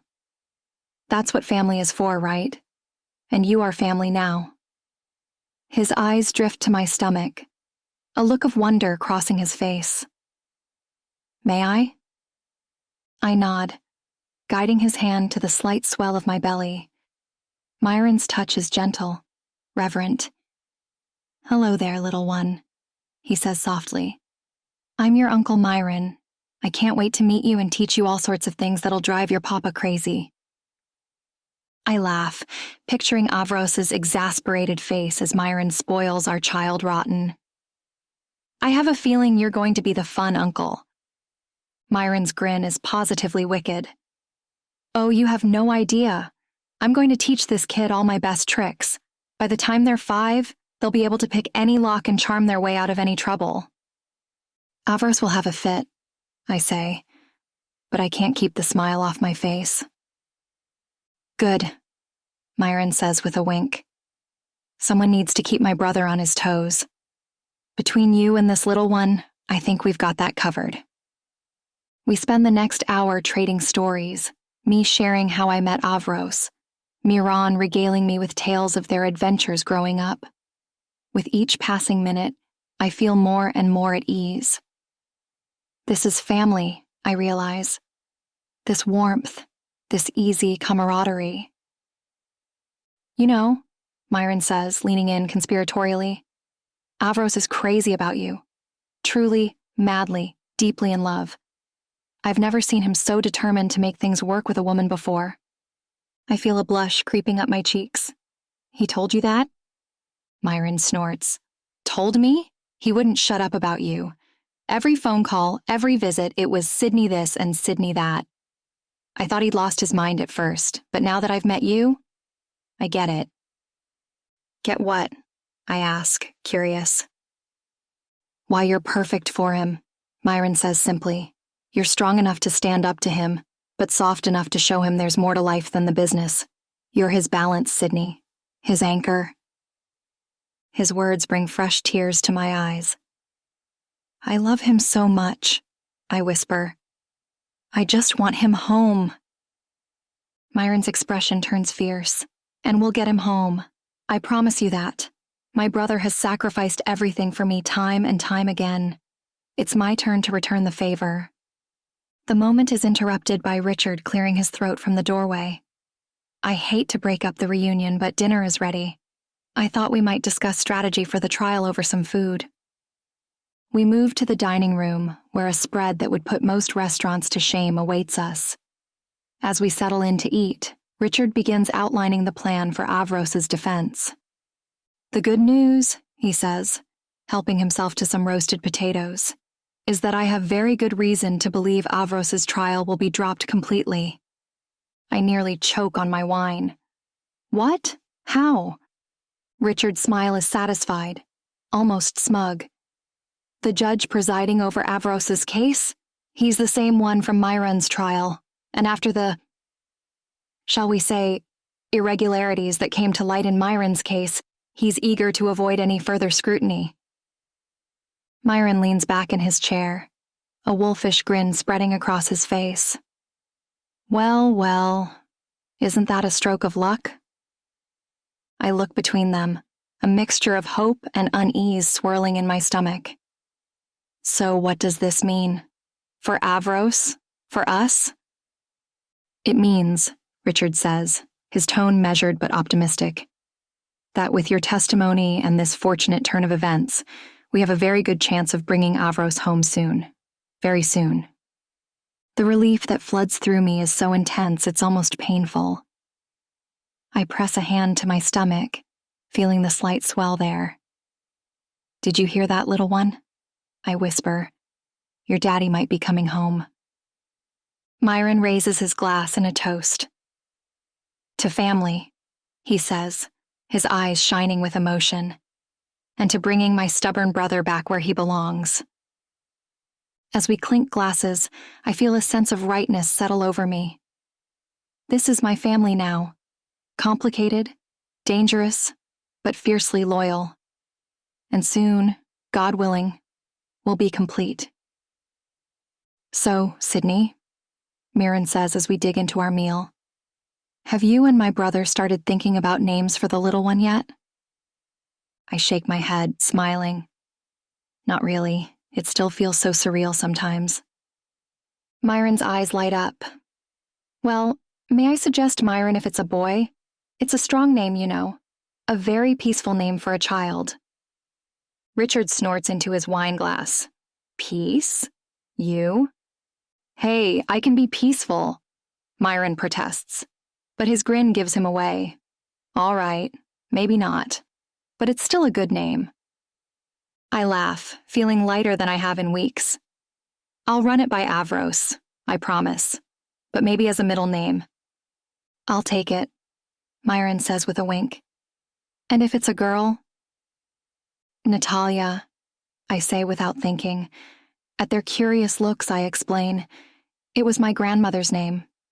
She's the one who taught me to speak Russian. Miron's smile is soft. Natalia Mirovna Petrov.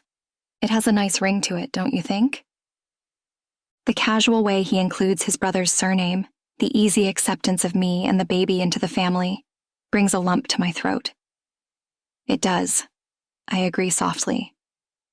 As the evening wears on and we delve deeper into the details of the trial, I can't shake a nagging sense of unease. What if something goes wrong? What if the judge changes his mind? What if Avros's enemies use this opportunity to strike? Myron seems to sense my anxiety. As Richard excuses himself to make a phone call, he leans in close. It's going to be okay, Sydney, he says softly. I know my brother. He's too stubborn, too in love with you and that baby, to let anything keep him away. And he's got us fighting for him too. We're Petrovs. We always come out on top. His confidence is infectious, and I feel some of the tension leave my shoulders. Thank you, Myron, for everything. I'm glad you're here. Myron's smile is warm, brotherly. Me too, Sydney. Me too. As I prepare for bed that night, my hand resting on my growing bump, I whisper a silent prayer. Please, I murmur to whatever higher power might be listening. Bring him home to us. Let us be a family. With thoughts of Avros filling my mind and the comfort of knowing his brother is just down the hall, I drift off to sleep. For the first time in weeks, my dreams are filled with hope instead of fear.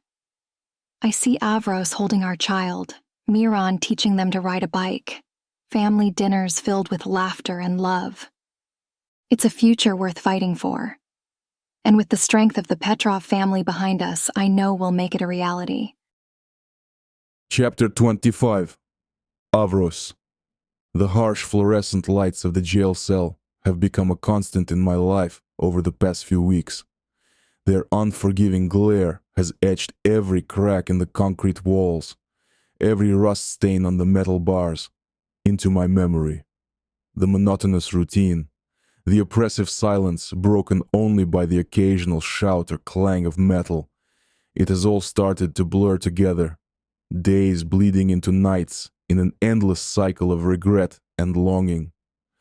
But today, something is different. The air feels charged, expectant. Even the usual stench of sweat and despair seems less potent. The guard's keys jangle, an unusually cheerful sound in this grim place. "Petrov!" he calls out, his voice echoing off the concrete walls. "You're being released. Gather your things." For a moment, I can't move. Released? Just like that? It seems too good to be true, and in my line of work, things that seem too good to be true usually are. I sit on the edge of my narrow bunk, hands gripping the thin mattress, waiting for the other shoe to drop. "Did you hear me, Petrov?" The guard's impatient voice snaps me back to reality. "You're free to go. Your lawyer's waiting for you at processing." I stand slowly, my muscles stiff from weeks of inactivity, as I gather the few possessions I have. A worn paperback novel, a photo of Sydney I've managed to smuggle in. My mind races. What has Richard done? What strings has he pulled to make this happen? The photo of Sydney catches the harsh light as I pick it up, and for a moment, I'm lost in her smile. It's a candid shot, taken in the garden of the mansion. Her head is thrown back in laughter, her hair a fiery halo in the sunlight. My throat tightens as I trace her face with my finger. Will she still look at me that way, after everything? The walk to processing feels surreal. Each step takes me closer to freedom, closer to Sydney, closer to our unborn child. But with each step, the weight of my sins also seems to grow heavier. The echo of my footsteps on the concrete floor sounds like an accusation. Violent, criminal, unworthy. Do I deserve this second chance? After everything I've done, all the lives I've ruined, do I have any right to the happiness waiting for me on the other side of those gates? Richard is waiting for me, his usually impeccable suit looking slightly rumpled. Dark circles under his eyes suggest he's been working through the night. Has he been up for days, pulling every string, calling in every favor to secure my release? "Avros," he says, a rare smile gracing his features. The fluorescent lights cast harsh shadows on his face, emphasizing the lines of exhaustion. "Let's get you home. Sydney and Miron are waiting." My heart clenches at the mention of their names. Sydney, my beautiful, strong Sydney, and Miron, my little brother, finally free because of my sacrifice. Are they really waiting for me? Can they possibly still want me in their lives after everything that has happened? As we walk out of the jail, the sunlight hits my face for the first time in weeks. I squint against the brightness, feeling exposed and vulnerable in a way I haven't in years. The warmth on my skin is almost painful after so long in the climate-controlled prison. A gentle breeze carries the scent of freshly cut grass and car exhaust. The smell of freedom. Richard's hand on my shoulder guides me to his waiting car. The leather seats a shock of luxury after weeks of hard metal and rough fabric. Once inside, the silence stretches between us, thick and heavy. I have so many questions, but I don't know where to start. The soft hum of the engine and the muted sounds of the city outside feel surreal, like I'm watching a movie of someone else's life. Richard, ever perceptive, speaks first. "The charges have been dropped," he says, his eyes on the road ahead. The streetlights cast alternating patterns of light and shadow across his face. The judge was persuaded that pursuing this case wasn't in anyone's best interest. I nod, understanding the unspoken implication. The same judge from Myron's case, no doubt eager to avoid any further scrutiny. It isn't justice, not really. But in our world, Justice is a luxury we can't often afford. And Sydney, I ask, my voice hoarse from disuse. My heart races at just saying her name. Richard's expression softens, the hard lines of his face easing. She's doing well, Avros. She's been incredibly strong throughout all of this. And the baby. The baby, I prompt, a mixture of fear and excitement coursing through me. My hands clench involuntarily, imagining the swell of Sydney's belly, the miracle growing within her. Everything's progressing normally, Richard assures me, his tone gentler than I've ever heard it. Sydney had an ultrasound last week. She wanted to wait to find out the gender until you were home. Home. The word echoes in my mind, filling me with a longing so intense it's almost painful. Home to Sydney, to our child, to the life I've dreamed of, but never thought I deserved. The leather seat beneath me suddenly feels too soft, too comfortable. Do I even remember how to live outside of concrete walls and iron bars? As we drive through the familiar streets of the city, my anxiety grows. The world outside the car window seems too bright, too fast. People hurry along the sidewalks, living their normal lives, oblivious to the turmoil inside me. What if Sydney has changed her mind? What if she's realized she's better off without me and my dangerous world? What if Miron resents me for the time he's lost, for the danger I've put him in? They love you, you know, Richard says, as if reading my thoughts. His eyes meet mine in the rearview mirror, surprisingly kind. Both of them. They've been counting down the days until your return. I swallow hard, emotion threatening to overwhelm me. The lump in my throat feels like it might choke me. I don't deserve them, I say softly, the words barely audible over the hum of the engine. After everything I've done. Richard's grip on the steering wheel tightens, his knuckles turning white. You're right, he says bluntly, his tone sharp enough to cut through my self-pity. You probably don't deserve them, but they've chosen you anyway. So the question is, Avros, what are you going to do with this second chance? His words hit me like a physical blow, but they're exactly what I need to hear. I straighten in my seat, feeling some of my old resolve returning. The fog of self-doubt begins to clear, replaced by determination. I'm going to be better, I say firmly, my voice stronger than it's been in weeks. For Sydney, for our child, for Myron, I'm going to be the man they deserve. Richard nods approvingly, a ghost of a smile playing on his lips. Good. That's what I wanted to hear. As we pull up to the mansion, my heart begins to race. The familiar gates, the manicured lawn, the imposing facade of the house. It all looks exactly the same, yet somehow different.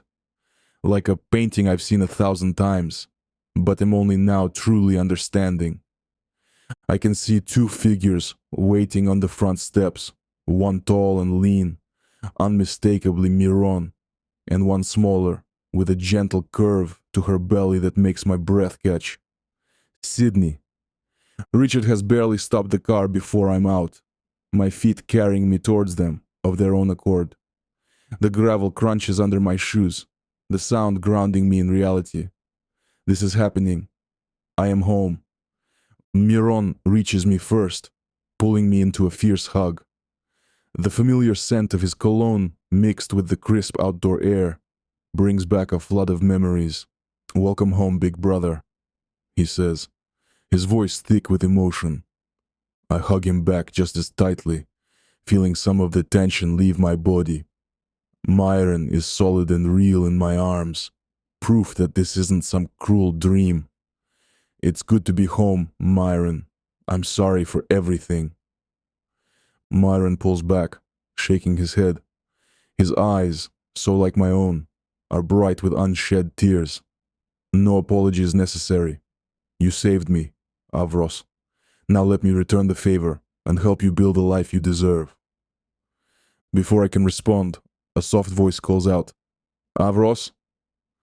I turn and there she is. Sydney, more beautiful than I remember, her eyes shining with unshed tears. The sun catches in her hair, turning it to living flame. For a moment, I can't move, can't breathe. She is really here, waiting for me, still wanting me despite everything. Then Sydney is in my arms, and the world falls away. I bury my face in her hair, breathing in her familiar scent, vanilla and something uniquely her. The softness of her body against mine, the gentle swell of her belly pressing between us. It's all almost too much to bear. I'm sorry, I murmur, the words muffled against her skin. I'm so sorry for everything, Mishka. Sydney pulls back just enough to look into my eyes, her hand cupping my cheek. The warmth of her palm against my skin sends shivers down my spine. No more apologies, she says firmly, her voice steady, despite the tears in her eyes. You're home now. That's all that matters. Everything else is forgiven, if forgiveness was even needed at all. I nod, unable to form words past the lump in my throat. My gaze drifts down to her belly, to the visible proof of our love growing within her. Slowly, reverently, I sink to my knees before her. The gravel bites into my knees, but I barely notice. My hands shake as I place them on either side of her bump. The fabric of her dress is soft under my palms, but I can feel the firmness beneath. The miracle of life. Hello, little one, I whisper, my voice thick with emotion. I'm your papa. I'm sorry I've been away, but I promise you, I'm never leaving again. I press a gentle kiss to Sydney's belly, overwhelmed by the love I feel for this tiny being I haven't even met yet. The enormity of it all, freedom, family, future, crashes over me like a wave. I swear to you both, I say, looking up at Sydney, seeing the love and acceptance shining in her eyes. I will be the best father, the best partner I can be. I will spend every day of my life making sure you're safe, happy, and loved. Sydney's fingers card through my hair, her touch soothing away weeks of tension and fear. We know, Avros, she says softly, her voice full of a tenderness I've never thought I'd deserve. We love you too. As I stand, pulling Sydney close once more, I feel Miron's hand on my shoulder. My family, reunited at last. The warmth of the sun on my face, the scent of Sydney's hair, the solid presence of my brother. It all combines to create a moment of perfect peace. The road ahead won't be easy. There are still enemies to face, a business to legitimize, a child to raise in a world that will always have its dangers. But in this moment, with Sydney in my arms and Myron by my side, I know we can face anything. I am home, and I will do whatever it takes to protect this precious gift I've been given. Chapter 26. Sydney. The soft glow of candlelight dances across the room, casting flickering shadows on the walls of Avros's study. No, it's our study now. The thought still sends a thrill through me, even after weeks of living in this opulent mansion. The rich scent of old books and leather mingles with the aroma of the gourmet meal Avros had prepared for us, now just empty plates on the massive desk. Avros sits across from me, his dark eyes intense as they roam over my face. The candlelight softens his usually harsh features, but does nothing to diminish the raw power that emanates from him. Even in this intimate setting, dressed in a simple black shirt with the sleeves rolled up, exposing his muscular forearms and the intricate tattoos that tell the story of his past, he exudes an aura of danger and control that makes my heart race. Sydney, he says, his deep voice sending shivers down my spine. These past few months have been turbulent, to say the least. I can't help but laugh softly at the understatement. That's one way to put it. A smile tugs at the corner of his mouth, a rare sight that never fails to make my breath catch. Indeed, but through it all, you've been my constant, my anchor in the storm. His hand reaches across the desk to grasp mine, his touch sending sparks of electricity through my body. The contrast of his rough, calloused palm against my soft skin is a stark reminder of our different worlds. His filled with violence and power, mine with art and innocence. Yet somehow we fit together perfectly. I never thought I'd find someone like you, Avros continues, his thumb tracing circles on the back of my hand. Someone who could see past the violence, the danger, and love me for who I am. Someone who could make me want to be better, to build a life beyond the Bratva. My free hand instinctively goes to my swollen belly, where our child grows, a testament to our love, unexpected but so deeply cherished. Avros's eyes follow the movement, softening with an emotion I never thought I'd see in the man I first met. Tenderness. You've given me everything, Sydney, he says, his voice rough with emotion. A family, a future, a reason to live beyond the next deal or the next fight. He stands suddenly, coming around the desk to kneel before me. My heart begins to race, a mix of anticipation and disbelief swirling in my chest. Surely he's not. Sydney Reeves, Avros says, reaching into his pocket. You've seen me at my worst. You've stood by me through trials and danger. You're carrying my child. He pulls out a small velvet box, and I gasp as he opens it to reveal a ring that probably costs more than my entire art school tuition. Will you do me the honor of becoming my wife? Of building a life and a family with me? The ring sparkles in the soft light of the study, a breathtaking piece of art set against the deep velvet of the box. The diamond at its center is large but not ostentatious, its facets catching and refracting the light in a dance of brilliance. It's the kind of stone that demands attention, yet it feels timeless, like it could have been worn by a queen. A Bratva queen, perhaps. The diamond is flanked by two rich, deep emeralds, their green hue so vivid it feels as though they're capturing the essence of life itself. Together, they create a perfect harmony of elegance and power, a reflection of everything Avros is, and everything we are becoming together. Tears blur my vision as I stare at the man before me. Avros Petrov, feared all over this city, on his knees asking for my hand. If someone had told me a year ago that this would be my life, I would have laughed in their face. But now, looking into those dark eyes that hold so much love and promise, I can't imagine any other path. Yes, I whisper, my voice choked with emotion. Yes, Avros, I'll marry you. His face breaks into a rare, full smile that takes my breath away. He slips the ring onto my finger, a perfect fit, of course, before pulling me into a kiss that makes my toes curl. His lips are demanding, possessive, claiming me as his in every way. When we finally break apart, both breathless, Avros rests his forehead against mine. My wife, he growls, his accent thicker with emotion. Mine forever. I'm yours now and forever, I agree, my hands fisting in his shirt. Just as you are mine, Avros.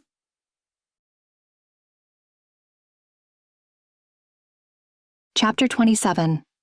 Sydney. The gentle hum of the ultrasound machine fills the room as I lay on the examination table, my heart racing with anticipation. Avros stands beside me, his large hand engulfing mine, his thumb tracing soothing circles on my skin. The cool gel on my swollen belly makes me shiver, but Avros's warmth beside me is a comforting constant. Are you ready to see your baby? Dr. Johnson asks, her kind eyes crinkling at the corners as she smiles at us. I nod, not trusting my voice. Avros squeezes my hand gently.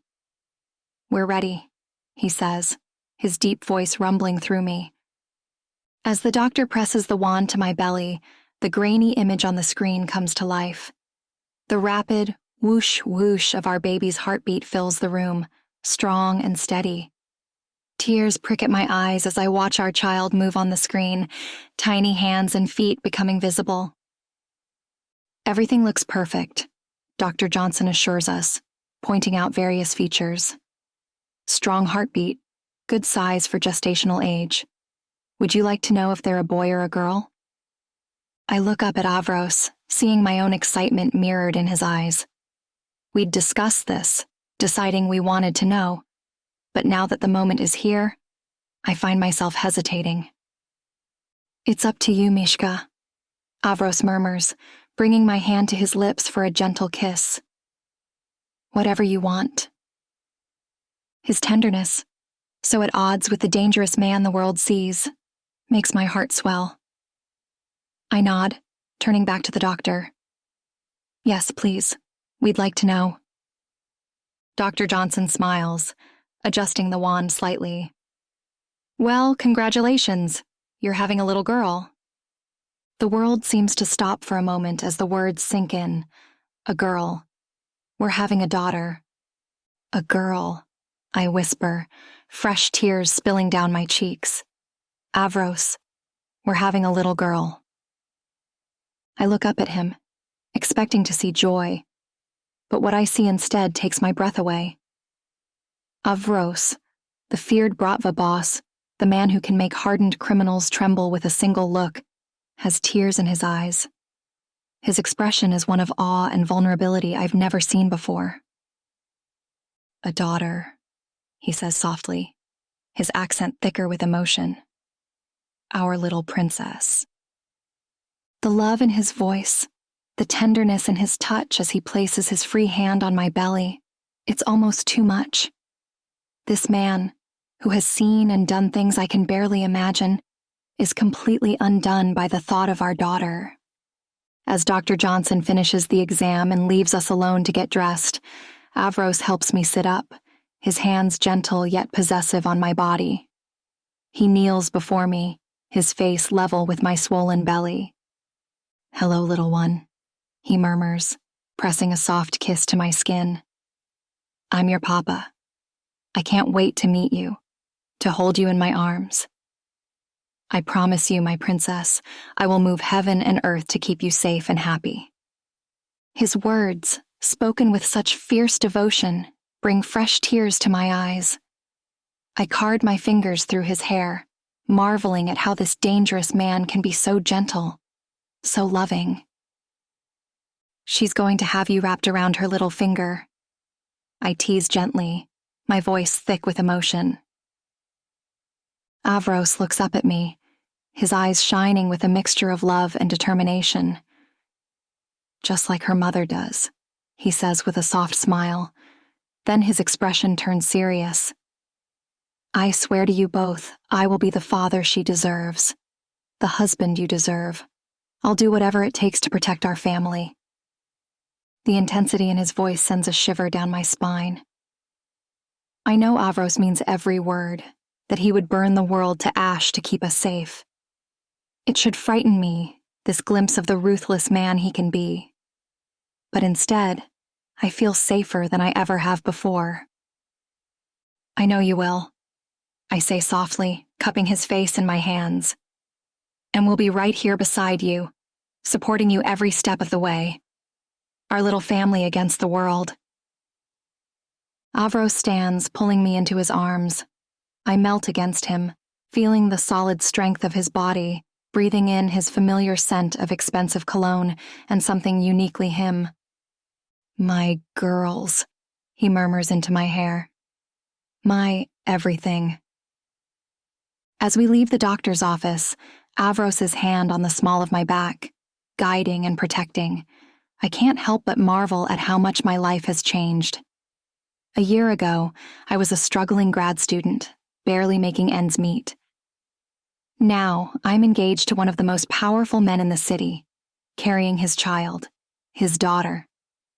The sunlight hits us as we step outside, warm and bright.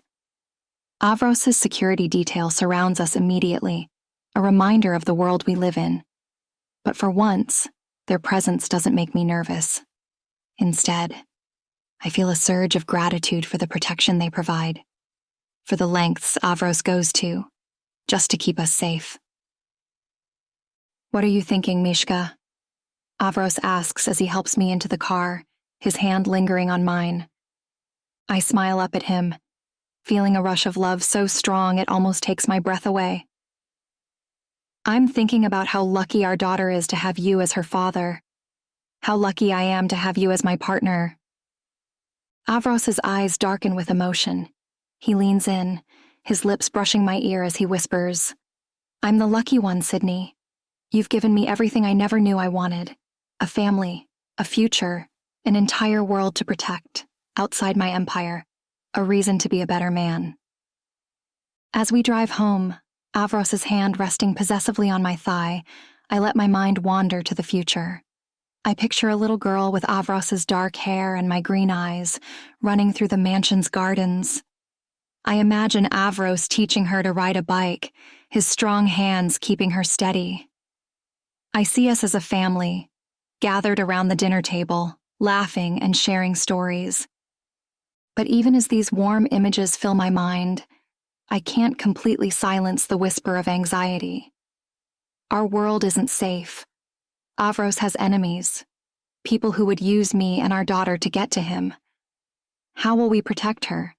How will we explain Avros's business when she's old enough to understand? Avros seems to sense my unease. His hand tightens slightly on my thigh. "What's wrong, my angel?" he asks, concern evident in his voice. I hesitate, not wanting to dampen the joy of the moment. But Avros and I have promised to always be honest with each other. "I was just thinking about the future," I admit softly, "about how we'll keep her safe." Avros is quiet for a moment, his jaw clenching in that way it does when he's deep in thought. When he speaks, his voice is low and fierce. "I swear to you, Sydney, no harm will ever come to our daughter.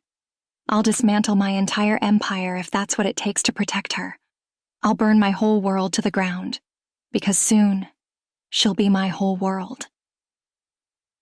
The vehemence in his voice both comforts and worries me. "I don't want you to give up everything you've built," I say, placing my hand over his. "I just want us to be a family, a normal, happy family." Avros brings my hand to his lips, pressing a kiss to my knuckles. "We will be, Mishka. I promise you. I'm already working on legitimizing more of the business.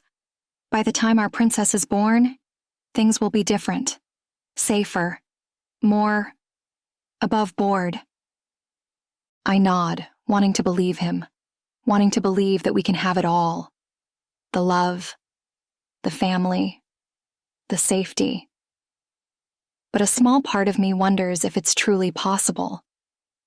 Can a man like Avros, with his past and his power, ever truly leave that world behind? As we pull up to the mansion, Avros helps me out of the car, his hand protective on my lower back. The front door opens before we reach it, revealing Myron's grinning face. "Well?" he demands eagerly. "Do I have a niece or a nephew?" Avros's face breaks into a rare, full smile. "A niece," he says, his voice filled with pride. "You're going to have a little princess to spoil rotten." Myron whoops with joy, pulling me into a gentle hug before clapping his brother on the back. "A girl! Oh, this is perfect. I can already picture her wrapping you around her little finger, big brother." As we enter the house, the air filled with laughter and excited chatter about nursery colors and tiny dresses, I feel a sense of rightness settle over me. This is my family now. Unconventional, sometimes dangerous, but filled with more love than I ever thought possible. Later that night, as Avros and I lay in bed, his hand resting protectively on my swollen belly, I can't help but voice the question that's been nagging at me. Are you disappointed? I ask softly. That it's not a boy? Avros props himself up on one elbow, looking down at me with an intensity that makes my breath catch. Disappointed? He repeats, his voice rough with emotion. Sydney, I have never been happier in my life. A daughter. A little girl who will have your strength, your kindness, your beauty. How could I be anything but overjoyed? His words wash over me, soothing away my insecurities. I reach up, tracing the strong line of his jaw. She'll have your strength too, I murmur. Your protectiveness, your loyalty. Avros turns his head, pressing a kiss to my palm. She'll have the best of both of us, he agrees. And we'll give her the world, Mishka. Everything she could ever want or need. As Avros leans down to capture my lips in a tender kiss, I let myself believe in the future he's painting. A future where our daughter is safe and happy, where our family thrives despite the dangers that may lurk in the shadows. It won't be easy. There will be a delicate balance to maintain between Avros's world and the innocence of our child. But as I feel our daughter kick, as if agreeing with her father's words, I know one thing for certain. Whatever comes, we'll face it together, as a family.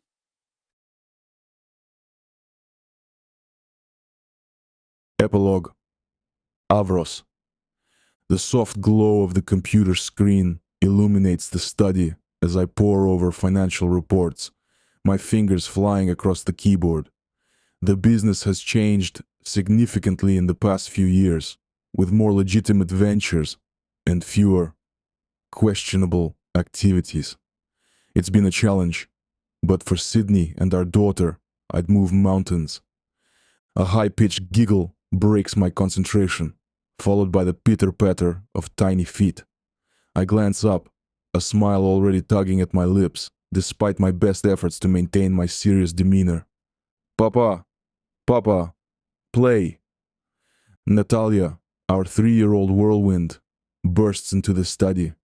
Her dark curls bounce with each step, her green eyes, so like her mother's, sparkling with mischief. She's wearing the little red dress Sydney bought her last week, though it's now adorned with what looks suspiciously like chocolate stains. Natalia, I say, trying to sound stern, but failing miserably. Papa is working. Can you play quietly for a little while? She pouts, her lower lip trembling in a way that makes my heart clench. But Papa, you promised to be my horsey. I glance at the computer screen, at the half-finished report that needs to be sent out by end of day. Then I look back at my daughter, at the hope shining in her eyes. The choice, as always when it comes to her, is simple. With an exaggerated groan that makes Natalia giggle, I push away from the desk and lower myself to the floor. All right, my little princess. One ride, and then Papa really needs to work. Natalia squeals in delight, clambering onto my back with all the grace of an enthusiastic puppy. Her tiny hands fist in my shirt as I start to crawl around the study, making exaggerated neighing sounds that send her into fits of laughter. Faster, Papa! Faster! She urges, her little heels digging into my sides. I pick up the pace, weaving between furniture and stacks of books. Natalia's laughter fills the air, a sound more precious to me than all the wealth and power I've accumulated over the years.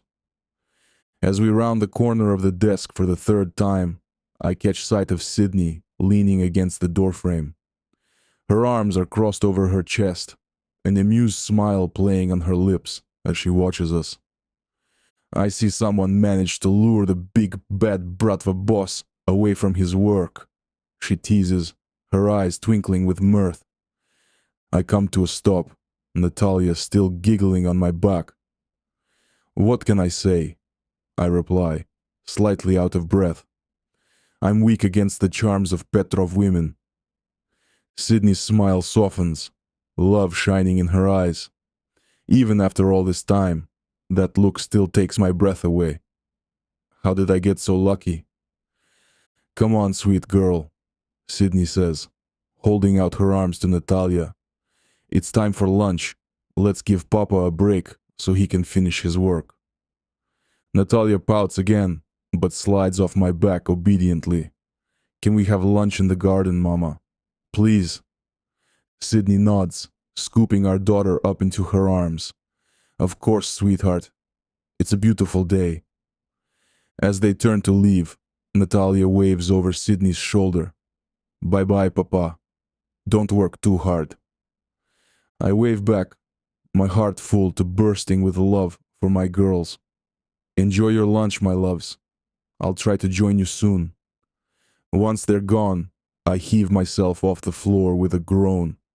I'm not as young as I used to be, and playing horsey with an enthusiastic toddler is more of a workout than most of my old business activities. I settle back at my desk, determined to focus on work. But the sound of laughter drifting in through the open window keeps pulling my attention away. I can picture them so clearly. Sydney and Natalia spread out on a blanket in the garden, sharing sandwiches and giggles in the warm sunshine. With a sigh, I save my work and shut down the computer. The report can wait. My family can't. As I make my way outside, I pause in the doorway leading to the garden. The sight before me makes my breath catch in my throat. Sydney is sprawled on a checkered blanket, her fiery hair spread out like a halo. Natalia is curled up against her side, both of them laughing at something. The sunlight catches Sydney's engagement and wedding rings, sending sparkles dancing across the grass. For a moment, I'm transported back to that night at the gala, when I first laid eyes on Sydney. She had taken my breath away then, all fire and innocence. But now, with our daughter in her arms and years of love between us, she's even more beautiful. Are you going to stand there staring all day, or are you going to join us? Sydney calls out, her eyes meeting mine with a knowing smirk. I chuckle, making my way over to them. Can you blame a man for wanting to admire his beautiful family? Natalia spots me and lets out an excited squeal. Papa, you came. Of course I did, princess, I say, lowering myself onto the blanket. I couldn't miss lunch with my two favorite girls, could I? The air is rich with the mingling scents of freshly cut grass and blooming jasmine that surrounds the garden, their fragrance carried on a gentle breeze. The warmth of the late afternoon sun wraps around us like a comforting blanket. As I settle in, Natalia immediately climbs into my lap, chattering away about the butterfly she saw earlier. Sydney hands me a sandwich, her fingers brushing mine in a touch that still sends sparks through me after all this time. Everything okay? She asks softly, concern in her eyes. She knows how hard I've been working to keep the business on the straight and narrow. I nod, reaching out to tuck a strand of hair behind her ear. Everything's perfect, Mishka. This is exactly where I need to be. Sydney's smile is radiant, full of love and understanding. She leans in, pressing a soft kiss to my lips. I love you, Avros Petrov, she murmurs against my mouth. And I love you, Sydney Petrov, I reply, and my voice rough with emotion, more than I ever thought possible. Natalia, not one to be left out, throws her arms around both of us. I love you too, Papa and Mama. We spend the rest of the afternoon in the garden, playing games and sharing stories. As the sun begins to set, casting a golden glow over everything, I find myself marveling at how much my life has changed. The feared Bratva boss, once known for his ruthlessness and cunning, now spends his days playing horsey and having tea parties. The man who once thought love was a weakness now knows it's his greatest strength. The sun is beginning to sink lower in the sky, its rays casting long shadows across the garden, and the world feels slow, lazy, and drenched in light. I can feel the remnants of the day's heat radiating from the ground beneath me, while the occasional whisper of cooler air kisses the back of my neck.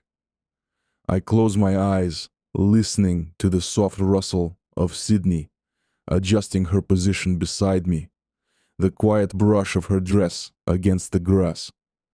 I want this to last forever, but like all things, both good and bad, it comes to an end. As we gather our things to head inside, Sydney's hand finds mine. She squeezes gently, a silent reminder that she's here, that we're in this together. Natalia runs ahead, her laughter echoing through the garden. I squeeze Sydney's hand in return, bringing it to my lips for a soft kiss. "Thank you," I whisper against her skin. "For what?" she asks, her brow furrowing slightly. "For everything," I reply simply. "For giving me a chance. For loving me despite my past. For our beautiful daughter. For this life we've built together." Sydney's eyes shine with unshed tears. "Oh, Avros," she says softly, "you don't have to thank me. This life, this love, it's everything I ever wanted. Everything I never knew I needed until I met you." As we make our way back to the house, Natalia's excited chatter filling the air, I'm struck once again by how fortunate I am. My past may be dark, and there may still be challenges ahead, but with Sydney by my side and our daughter in our arms, I know we can face anything. The feared Bratva boss may have softened, but in many ways I'm stronger than ever, because now I have something truly worth fighting for, something worth living for: my family.